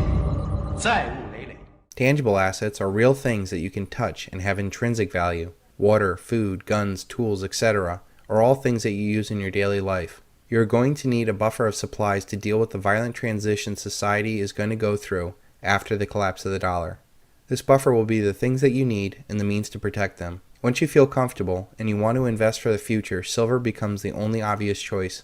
Most people dream about retirement. Sadly, the average baby boomer only has about $88,000 in retirement savings. Baby boomers are going to have the hardest time transitioning into this new paradigm, after sacrificing the best years of their lives chasing after a paper paradigm that is going to fail them the moment that they reach for it. Most boomers will not be able to deal with the coming collapse, as they had already been hurt once in the stock market bubble, the housing bubble. The final debt bubble may be too much for most to live through. $88,000 may not be enough to retire on, but I do think that there is an opportunity, given this coming collapse and this paradigm shift, that baby boomers have one last shot at securing their future. For $34,000, the average baby boomer could get 1,000 ounces of silver. I have already shown in previous videos that throughout all of history and 2/3 of the world today, 1/10 of an ounce of silver represents 12 hours of hard human labor. Using this blood, sweat, and tears ratio of silver, it is very easy to see that 1,000 ounces would be the equivalent of 10,000 days of hard human labor. Think about how relatively easy an American could accumulate that much silver. The rest of the world that we are being driven to compete against in a global race to slave labor cannot even begin to think about buying that much silver, ever. And yet, for about half of what the average baby boomer has in their retirement account, they can accumulate what most of humanity could only dream of. 接管私有企业，债务累累。当然，我们是他们的大债主。现在他们都得给我们干活。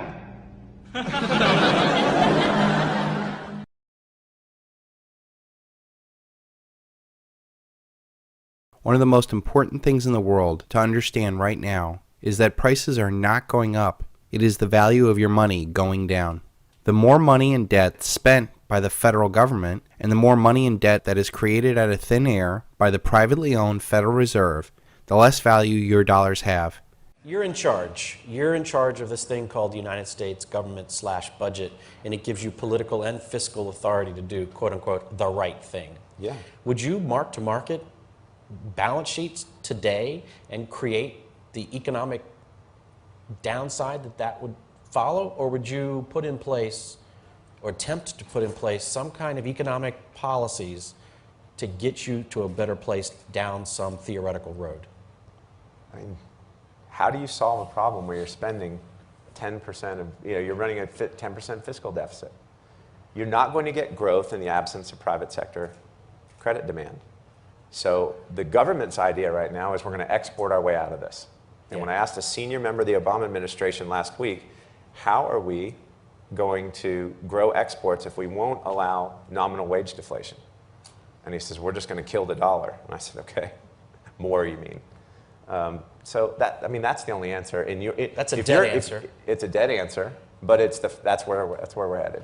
As a direct result from this money and debt creation, you need more dollars to buy the exact same amount of goods as you did before. When you understand this concept, it does not take too long till you figure out that your wealth is being stolen by a bunch of well-dressed criminals every day. The best way to protect yourself from this thievery is to sell all of your paper assets and buy physical, tangible assets that have no counterparty risk. The wonderful thing about the Silver Bullet and Silver Shield plan is, when you own tangible assets like silver, the more that they print, the higher your assets go. This should, at the very least, protect your purchasing power and at the most create tremendous amount of real wealth. Before Nixon closed the gold window in 1971 and before 1964 when the government took our silver out of our coins, a gallon of gas for about 50 years was about 25 cents a gallon. This was because you were selling essentially one tangible asset, your silver quarter, for another tangible asset, a gallon of gas. Without having a debt-based currency, the measuring stick of the dollar never stretched for more than 50 years. As soon as we got off the silver and gold standard, this freed the bankers and the politicians to create more and more debt and money, and that has destroyed our purchasing power of the dollar. I believe that we are going to see $6, $7, $8, $9, $10 for a gallon of gas, not because of peak oil or some revolution in the Middle East. I believe that this will happen because the money supply, which is a much larger threat to your well-being, is exploding, and that it will destroy every dollar you have ever worked for.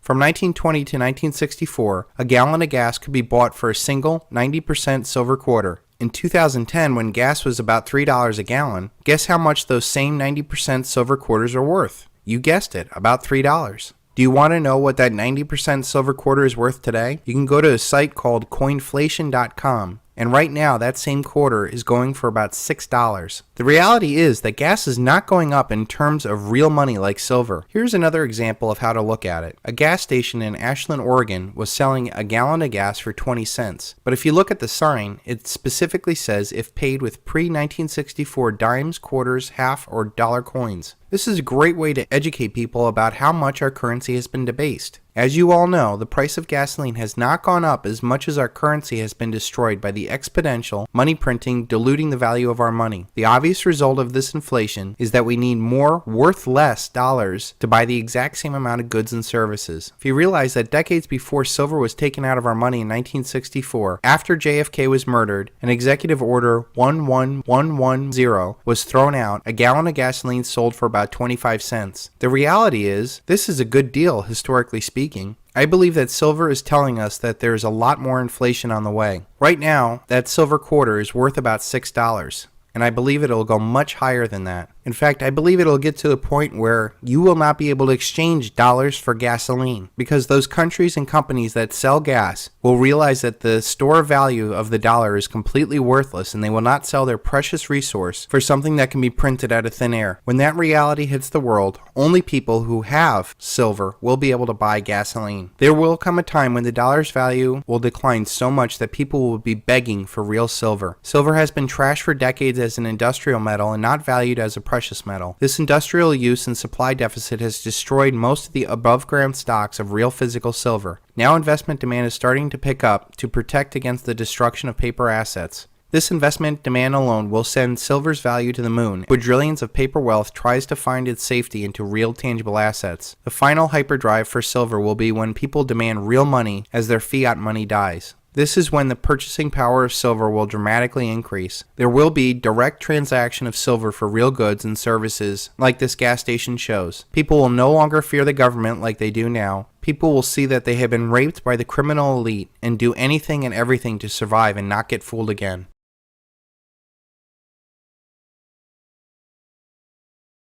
I would like to tell you the real story of the Hunt brothers. Unlike everything that you have heard, they were not out to corner the market to make some quick profits.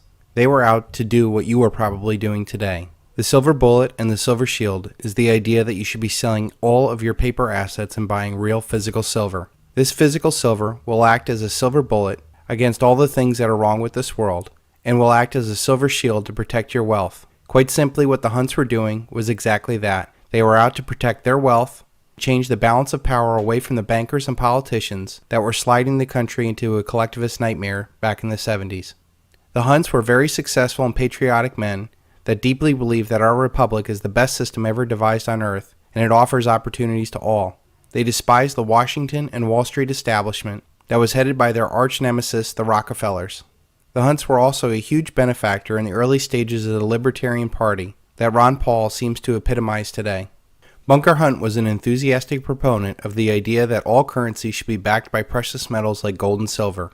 The advantage of remonetization of gold and silver, as the concept is known, the governments cannot casually print money to pay for deficits in their spending unless they have sufficient gold or silver to spend. Since precious metals are in limited supply, remonetization acts as a brake to government spending, which they clearly saw with the guns and butter programs of the 1970s. The Hunts sought to create a silver cartel, similar to that of OPEC, that would shake the debt-based financial establishment of Washington and Wall Street. Bunker Hunt thought of a way to make this happen by issuing silver-backed bonds that could be redeemed for silver instead of cash. There was even rumors that they wanted the Republic of Texas to create their own silver money in the face of runaway inflation from Washington and Wall Street. Bunker Hunt simply wanted assets that came from the earth that were needed for industry rather than a paper fortune that was steadily depreciating under the weight of dollar bills flowing from the printing presses at the Treasury. They were particularly sensitive to this since their oil contracts were denominated in dollars. During the 1970s, the Hunt brothers were heavy hitters betting one big business deal after another, including oil, real estate, for which they had 5 million acres throughout the world, cattle, sugar, football, and even pizza parlors. Their Libyan oil leases of the late 1960s and early 70s were bringing in $30 million a year in revenues, even when oil was at $3 a barrel. In 1970, when silver was $1.50 an ounce, Bunker Hunt decided to invest there as well. At the time, it was illegal for U.S. citizens to own gold, so silver became the natural second choice. Inflation was starting to gain steam. Vietnam was causing doubts about our government and riots in our country. The Middle East was a powder keg, and Libya, along with their valuable oil field, was in transition. Bunker personally believed that the worldwide situation was going to get worse, and as a result decided to hedge his assets. But with the usual Hunt flair for pushing all of his chips out onto the table, it did not take long for a hedge to become a very large position. Herbert Hunt first became interested in silver after reading Silver Profits in the 70s by Jerome Smith. The premise of the book was that the government was clearly following the Keynesian model of economics that would print money to debase the currency and ultimately destroy the dollar. Herbert felt that once the dollar died, the republic would die also. Jerome Smith stated that the decline of the dollar would be the first worldwide runaway inflation and depression in the history of the world. He said, quote, "The world monetary system is on a collision course with chaos. The solution is contained in the problem. One can protect oneself from the forces of destruction by converting those resources that are denominated in paper money into hard assets, into real value, preferably into assets whose values are not subject to arbitrary management by anyone, ideally assets that are both hard and highly liquid, into real money like gold and silver." The Hunts also learned that when demand rose for silver, the price would continue to rise, as its price is inelastic. They saw silver as a perfect investment, for it was a silver bullet to the collectivist establishment on Washington and Wall Street headed by the Rockefellers, and a silver shield to protect their assets as they transitioned. After reading Jerome Smith's book in 1973, Bunker and Herbert Hunt purchased 200,000 ounces of silver, and they saw their silver increase from $1.50 an ounce to $3 an ounce. At the same time, Colonel Gaddafi in Libya shut down British Petroleum and nationalized Bunker Hunt's wells. The major oil companies soon afterwards caved in. The first to break with the major oil companies was Arm & Hammer at Occidental Petroleum, when he gave in to Gaddafi's demands for 51% royalty payment. After Arm & Hammer caved, the other oil companies lined up and gave in as well. The results were an empowerment over major oil companies the Middle East countries had never experienced, and that emboldened them to form OPEC and the oil embargo in 1973. Bunker Hunt grew angry at the State Department's lack of support for his lost Libyan oil fields and hired John Connolly to help negotiate with the Libyans without any success. He blamed the big oil companies for using him as a sacrificial lamb in Libya and then hung him out to dry on his own. At the head of the major oil companies were the Hunts' arch enemies, the Rockefellers. Bunker Hunt felt that Washington and New York Eastern establishment was being led down the road to socialism by the Rockefellers. You know, I think Pat's coming quickly. Soon I think he's going to be in a position for the Trilateral Commission. And if he shows promise beyond that, there's Bilderberg. World control, Pat. Settle for nothing else. With inflation eating at his Libyan profits, and then ultimately no more to come, Bunker started buying silver in a big way with his brother Herbert. In 1973, they started buying By early 1974, they had accumulated silver contracts totaling 55 million ounces, or about 8% of the world's supply of silver at the time. The brothers then took delivery of all 55 million ounces of silver. Bunker was concerned about government confiscation of his silver. He could not bring it to Texas without paying a 5% franchise tax to the state, so the brothers decided to pick up their silver and drop it off into Switzerland for safekeeping. Meanwhile, back at the Circle K Ranch, brother-in-law Randy Creeling and his brother Tillman was holding a shooting contest amongst the cowboys to find the best marksman. The dozen best marksmen were hired for a special assignment to ride shotgun on the world's largest private silver transfers in history. The Circle K Cowboys flew on 3 specially chartered 707 jets to Chicago and New York, where they were met by a convoy of armored trucks delivering them in the middle of the night 40 million ounces of silver that was loaded onto the planes, and they immediately flew to Zurich, where they were met by another convoy of armored trucks. The Cowboys loaded the trucks and the silver and dispersed it to 6 different storage locations in Switzerland. The transfer cost for Bunker and Herbert was $200,000. The storage cost for the 40 million ounces in Switzerland and the 15 million ounces still in the United States amounted to $3 million a year. By the spring of 1974, silver rose to $6 an ounce, and rumors were flying around that Hunts were trying to corner the silver market. At the time, annual production was about 245 million ounces, and the annual demand was 450 million ounces. The Hunt brothers just took delivery of 55 million ounces. The big question was, how much silver was out in private hands? Of the estimated 700 million ounces of silver, only about 200 million ounces was available for delivery against the futures contracts. That same spring, Bunker appeared on the floor of the COMEX in New York for the first time and declared that almost anything is better than paper money, and that any fool can run a printing press. The silver market dropped to the $3 and $4 range after that, but Bunker and Herbert just held on and worked other deals. Herbert's real estate deals in North Dallas were paying him handsomely during the 70s, while Bunker's racehorse business did well. Penrod Drilling was expanding all over the world and moving quickly to offshore rigs. Hunt Oil's other holdings were increasing in value as the worldwide price of oil escalated.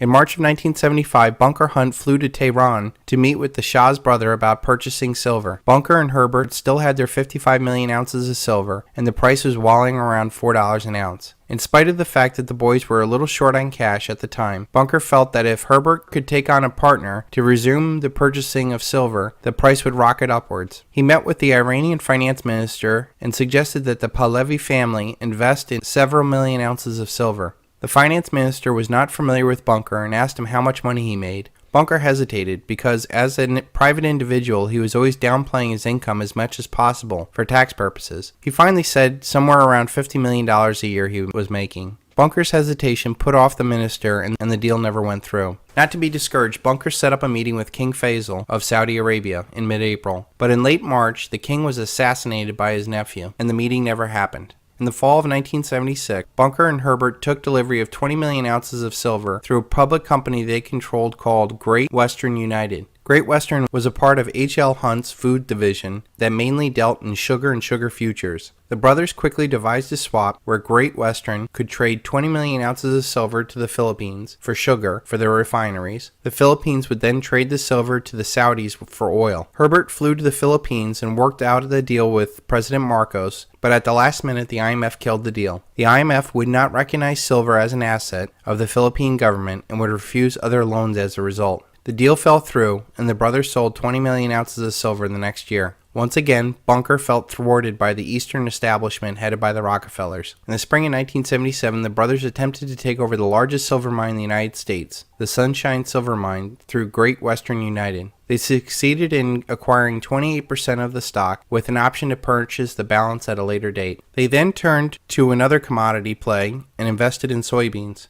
They were a little short on cash, so they used their silver as collateral. As usual, the brothers went into the market a big way. The legal limit for a single investor was 3 million bushels. The brothers brought in other family members and had a total stake of 22 million bushels. The CFTC cried foul and filed suit against the Hunts. The Hunts claimed that other large families did the same thing to get around the 3 million bushel limit, and since they were not part of the Eastern liberal crowd, they were being unfairly targeted. After the smoke cleared, they still made $40 million profit on their soybean futures. They were fast gaining a reputation for playing fast and loose with the rules concerning the commodities trading.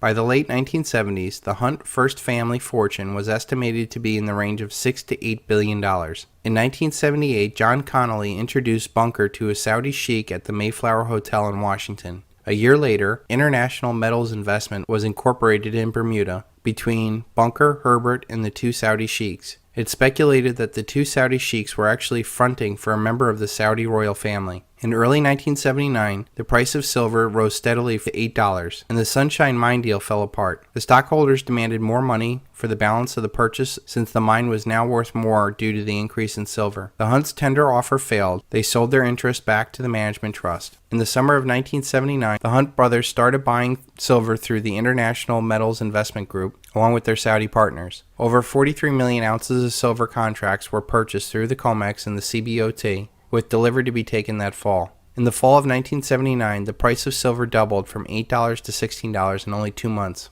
Other syndicates with big money behind them started buying silver. The COMEX and the CBOT started to panic. In 1979, the warehouses of the two exchanges only held 120 million ounces of silver, and that was the amount that was traded in October alone. Many people, including the Hunts through their International Metal Investment Group, were taking delivery on all their contracts. October 6, 1979, Paul Volcker introduced the first stage of anti-inflationary measures when the Federal Reserve requested that the American banks avoid loans for speculation, especially in commodities. The brothers were starting to fear another confiscation by the United States government, FDR style, since things were coming to a head. Late 1979, the CBOT changed the rules and stated no investor could hold more than 3 million ounces of silver contracts, and the margin requirement was to be raised. All contracts over 3 million ounces per trader must be liquidated by February of 1980. Bunker Hunt accused the COMEX and the CBOT board members of having financial interest in the silver market themselves.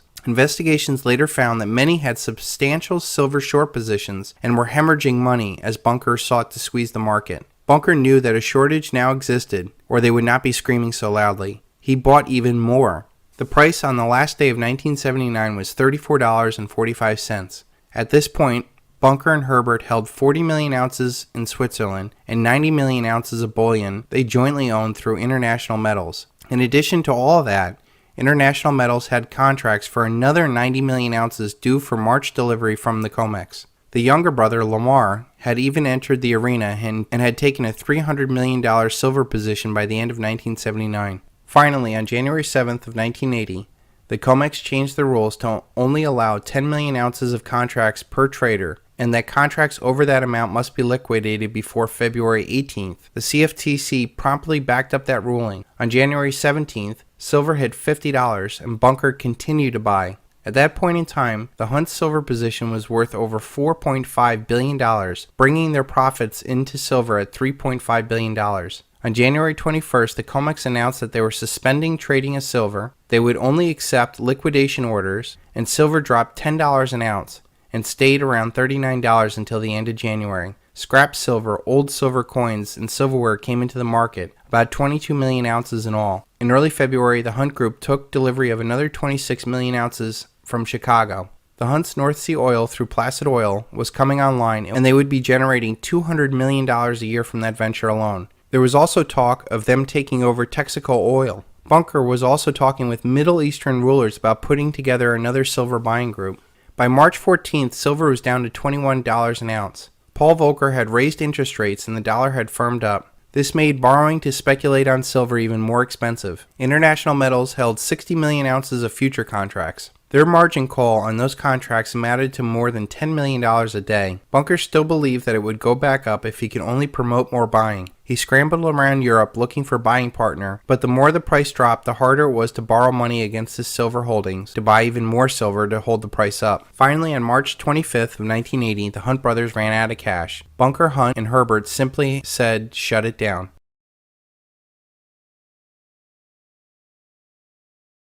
Herbert promptly told his broker the following morning that they could not meet their $135 million margin call that day. The Hunt's brokers promptly sold $100 million worth of silver that day. Their account alone had $90 million worth of equity, and they were expected to lose it all the next day. the CFTC chairman, the chairman of the Federal Reserve, and the United States Treasury Secretary began round-the-clock silver monitoring sessions. On March 27th, Silver Thursday, silver opened up at $15.80 and closed down at $10.80. The stock market crashed on rumors that the Hunt's liquidations of stocks to cover the silver losses, and then rallied to close above the same level. The next day, silver rallied back up to $12. The Hunt's bullion purchases were all averaged around $10, but their futures contracts were purchased around $35. When it was all over, they owed $1.5 billion. On April 2, 1980, the Hunts owned over 158 million ounces of silver.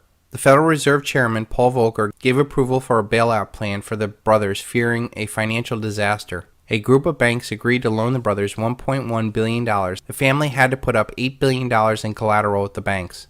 After the smoke cleared, it appeared that the drama was not just a one-sided manipulation by the Hunts. The shorts in the Eastern establishment had just as much at stake as the Hunts did. By the mid-1980s, silver was bumping around $17 an ounce again. Shortly thereafter, Reagan came into the presidency and a new optimism gripped the country. In 1988, Bunker filed for personal bankruptcy. In 1989, he left bankruptcy with a net worth of $5 to $10 million and a debt to the IRS of $90 million to be repaid over 15 years. The Bunker's trusts, set up by his father, H.L. Hunt, were currently valued at $200 million.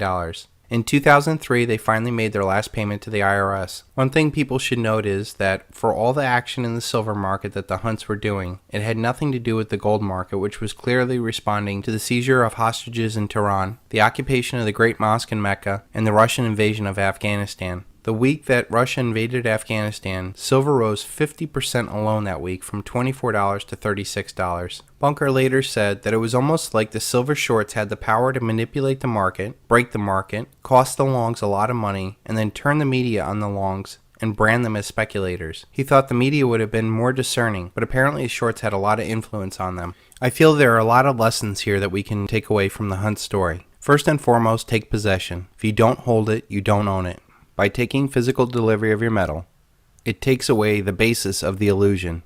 The paper market controls the physical market so long as people believe that these paper contracts actually have physical metal backing them up. Every ounce of metal that leaves their hands has a deleveraging quality to it, meaning that for every one physical ounce, there could be hundreds or thousands of paper ounces that trade upon that. At some point, they will no longer be able to keep up the physical reality of their paper illusion. The other important aspect of taking physical delivery is that this has no counterparty risk. By paying cash and taking delivery of your metal, you do not run the risk of a brokerage firm going bad, a currency becoming worthless, or a market not being able to deliver the metal they promised. If the problem is a fiat illusion, then the solution must be of the opposite consciousness. It must be a physical reality. Do not use leverage. By taking on debt to buy physical silver, you run the risk of being forced out of the market. Markets can remain irrational a lot longer than you and I can remain solvent. Gary Schilling. By not using leverage and only paying cash, you do not have to worry about the ups and downs that violently move this market. There's a saying, you cannot cheat an honest man, and holding honest money is the best way not to be cheated. Also, by using leverage, you are playing their game. Everything they do has leverage. Leverage corrupts. So once again, the answer lies in the opposite consciousness. Also, when you don't use leverage, it is a less emotional decision to buy and sell your metal. Having physical metal and seeing the physical reality that went into producing that metal keeps people from making irrational, emotional decisions in the heat of the battle. We are playing for the single largest event in human history, the mathematical collapse of the dollar, and by buying physical metal, it helps you keep your eye on the prize. As we can see in the Hunt story, silver is the Achilles heel of the elite's paradigm. Without the ability to print unlimited amount of money to control the world's banks, corporations, governments, militaries, and citizens, the elite would be powerless. Take away their ability to create money, and you take away their ability to project power. Simply seeing the amount of power that was drawn to bear to stop two men from buying physical silver should be clue enough for us all to commit to buying physical silver. The Hunt story also shows how inelastic the price of silver is. When they first started buying, it was $1.50 an ounce. Every time that they made major purchases, the price of silver doubled. The higher the quantity they purchased, the higher the price it went. The fundamentals that were true in the 70s are even more true today. There is far less silver in the world than there was back in 1970, and there's far more money now than there was back in 1980. I think another important point of the Hunt story is that you cannot defeat a collectivist power through central ownership of a metal. Because the Hunts were the major players in the market, all the elite needed to do was to take them down, and the silver market took decades to recover. The only true solution is decentralized, non-violent, non-compliant, leaderless resistance, buying and stacking silver on a local level. Knowing that there is so much power derived off of this single metal, you cannot play in their casino or by their rules. So long as you play by the elite's rules, they will rule. The Hunts had a pretty good idea about how powerful the Rockefellers were, and yet time and time again, they were outmaneuvered by the Rockefellers, both domestically, institutionally, and internationally. The only way to defeat a power like that is to change the rules and work outside the system. You cannot expect to get a fair fight when they own the referees and can change the rules whenever they see fit. There is far too much power at risk. The closer you get to your target, the more dangerous it will become. When you truly understand who and what you're up against, the criminal elite will stop at nothing to ensure their power. These are men that are complicit in genocide and the theft of the wealth of nations. They are known for changing the rules and changing your reality. That is why the best course of action is to do something outside of their area of expertise. They thrive in secrecy. We must expose them and share this information. They thrive in a centralized fiat system. We must take decentralized action and buy physical. They gain power by spreading debt and death throughout the world. We must secure our future with real, tangible equity and sharing information with peace and understanding. For the major silver players out there, do not underestimate what you are going up against. The Hunt brothers knew full well that they were dealing head-on with the Rockefellers, and yet they decided to play in their casino in the markets that Washington and Wall Street controlled. Even overseas, the New York and Washington establishment has a lot of power, as seen with the assassination of King Faisal and the failed deal with President Marcos when the IMF killed the deal. The Hunts also sought to get a fair trial in the media, which of course is controlled by the New York and Washington crowd. As I showed in The Greatest Truth Never Told, you cannot solve a problem with the same consciousness that created it. What the Hunt brothers were trying to do with their Silver Bullet and Silver Shield plan is something that we can all do together. Collectively, we can have just as much influence as the Hunts did, except there's no way to stop us. As the Hunt brothers' story showed, by taking physical delivery, we can play outside the rules and provide a non-violent, non-compliance shift in power that will change the world forever. It is very important to understand that the manipulation of the gold and silver market is a very deliberate one by those that seek to enslave you. If the paper price of silver and gold are severely lower than their actual value, the paper money that the United States and its banks issue is theoretically more valuable relative to gold and silver than it really is. If you push down the price of metals, the US dollar and all of the paper assets that it underlies goes up. This is our current situation, and things that cannot go on forever won't.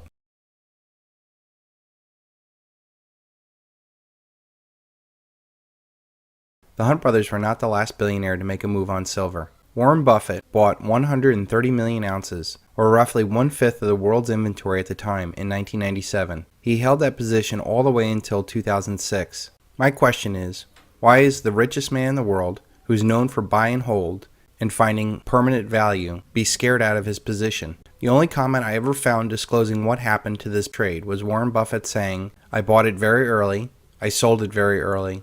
Other than that, it was perfect." Now, I have no proof of this, but I am willing to speculate that at the exact same time that Warren Buffett was forced out of his silver position, he was heavily involved with the AIG scandal with Hank Greenberg. Warren Buffett's General Re took the other side of a lot of shady AIG positions. The deals ended Hank Greenberg in 2005, and yet Warren Buffett escaped with only a $50 million slap on the wrist. Is it out of the realm of possibility to say that Warren Buffett was feeling the heat and offered the elitist insiders his stash of silver to get out of the kitchen? The timing and situation is way too coincidental. And all of this was before AIG stole $186 billion in the biggest bankster bailout ever. Sure. Tim Geithner was the president of the New York Federal Reserve Bank in the fall of 2008.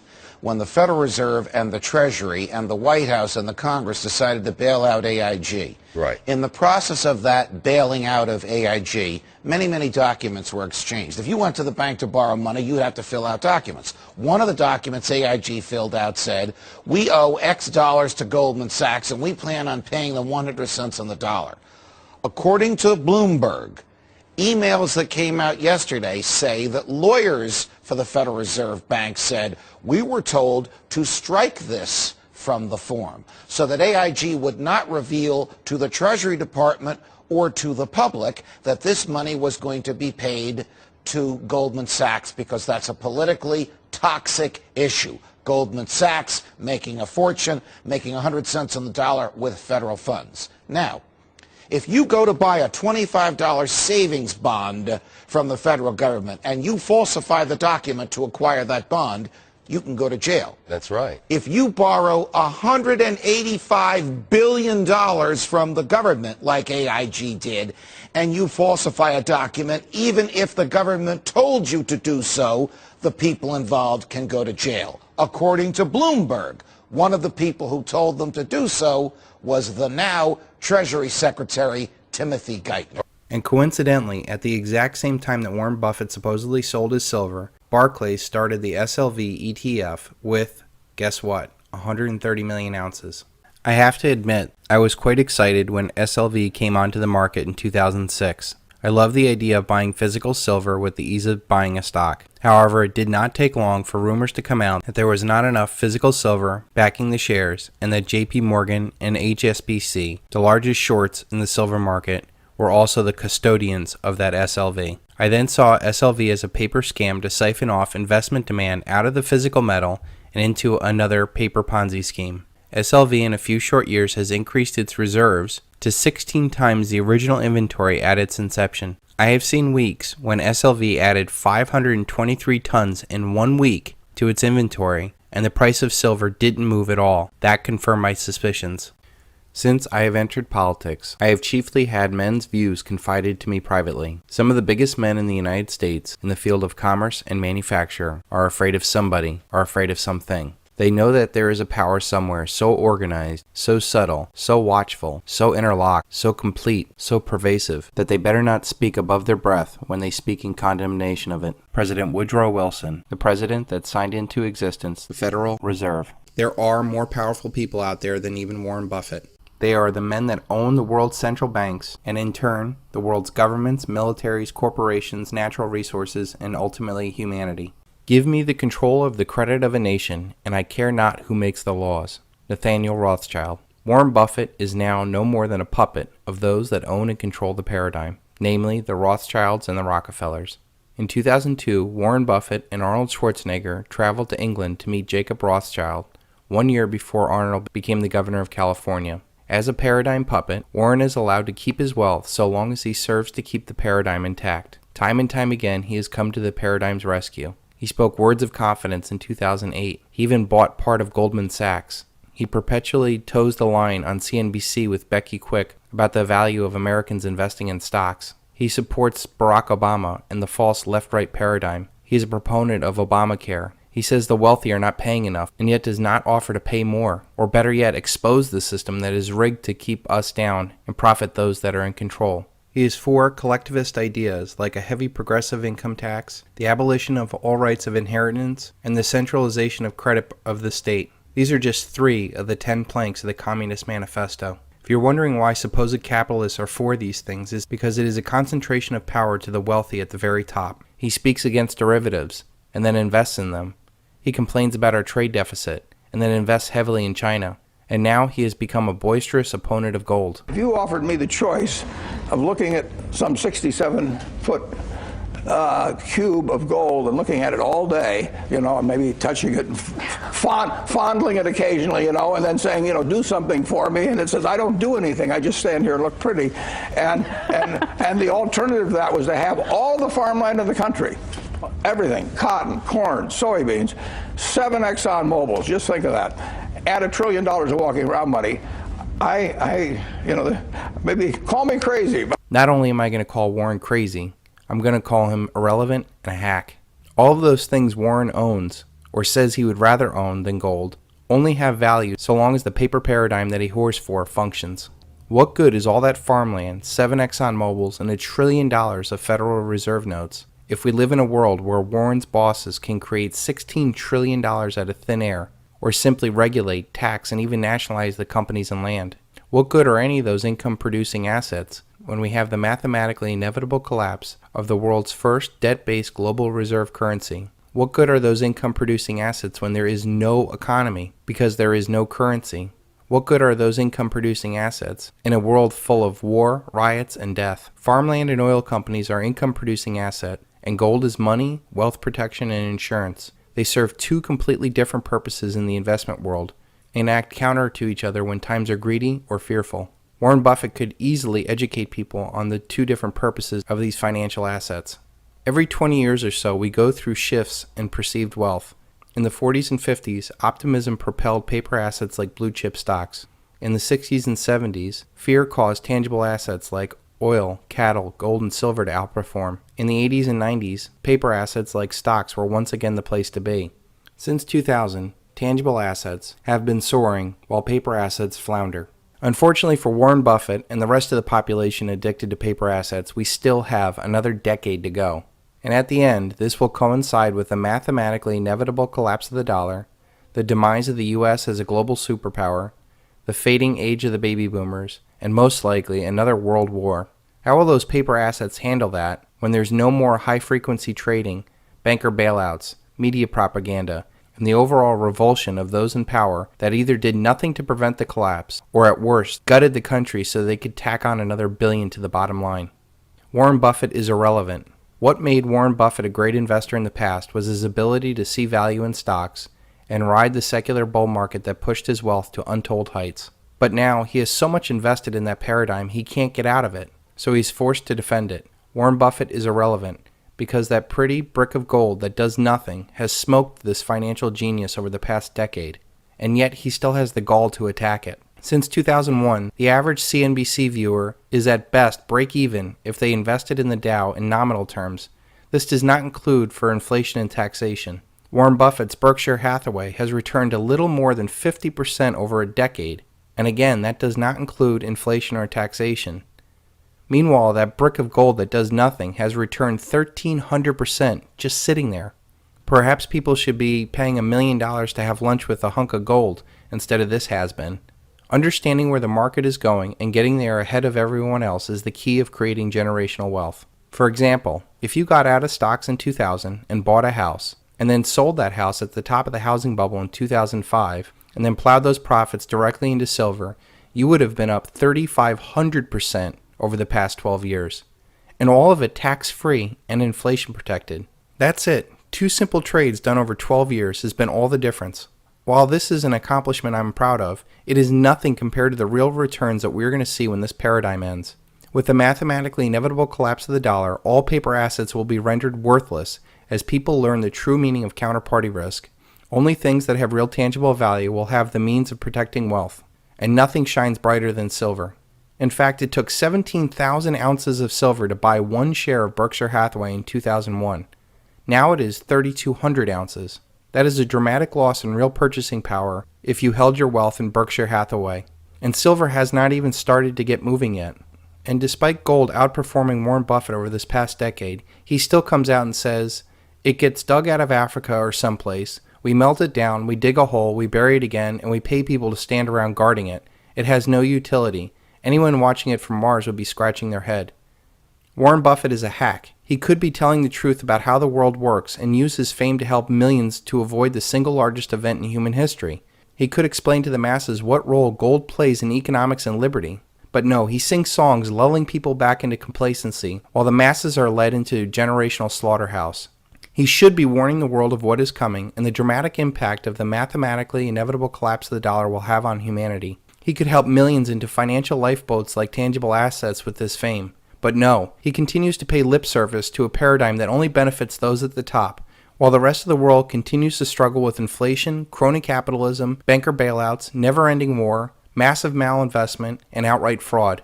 When we see the final collapse of this paradigm, history will come down very hard on those that should have known better or participated in the collapse.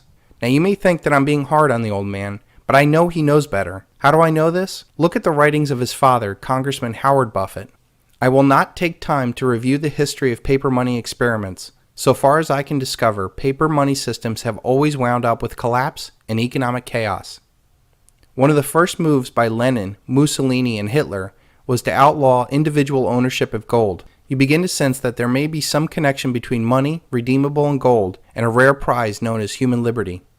I warn you that politicians of both parties will oppose the restoration of gold, although they may outwardly seemingly favor it, unless you are willing to surrender your children, your country to galloping inflation, war, and slavery. Then this cause demands your support.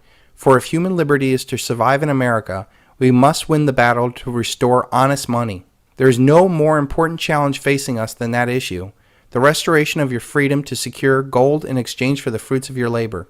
In the end, Warren Buffett is a high-paid hack. He is simply bought and paid for, like all the other major players in economics, politics, media, academia, military, and medicine. They are all either actively or passively supporting a paradigm and selling the illusion that gives them incredible power. Rare is the man who is given the keys to the kingdom and walks away. Apparently, even the brightest minds entrenched in the liberty movement can be corrupted. In absence of the gold standard, there is no way to protect savings from confiscation through inflation. There is no safe store of value, for if there were, the government would have to make its holding illegal, as it has done in the case of gold. If everyone decided, for example, to convert their entire bank deposits to silver or copper or any other good, and thereafter declined to accept checks as payment for goods, bank deposits would lose their purchasing power, and the government-created bank credit would be worthless as a claim on those goods. The financial policy of the welfare state requires that there be no way for owners of wealth to protect themselves. This is the shabby secret of the welfare statist tirades against gold. Deficit spending is simply a scheme of confiscation of wealth. Gold stands in the way of this insidious process. It stands as a protector of property rights. If one grasps this, one has no difficulty in understanding the statist antagonism towards gold. That was written by none other than the most powerful central banker of our time, Alan Greenspan. You see, Alan Greenspan mentored under the libertarian guru Ayn Rand, who wrote classic novels like Fountainhead and Atlas Shrugged. And yet, as time went on, he sold his convictions short so that he could gain more and more power and further enslave humanity with debt. Men like Alan Greenspan and Warren Buffett could do so much to bring economic sanity and human freedom to the world. They are old and really have nothing left to lose. Their words would cut like a knife through the paradigm that spreads debt and death throughout the world. But they continue to perpetuate the lie and smile at us while they do it. I am left to ask the question, who is worse, the criminals or the men that enable the criminals? History will decide.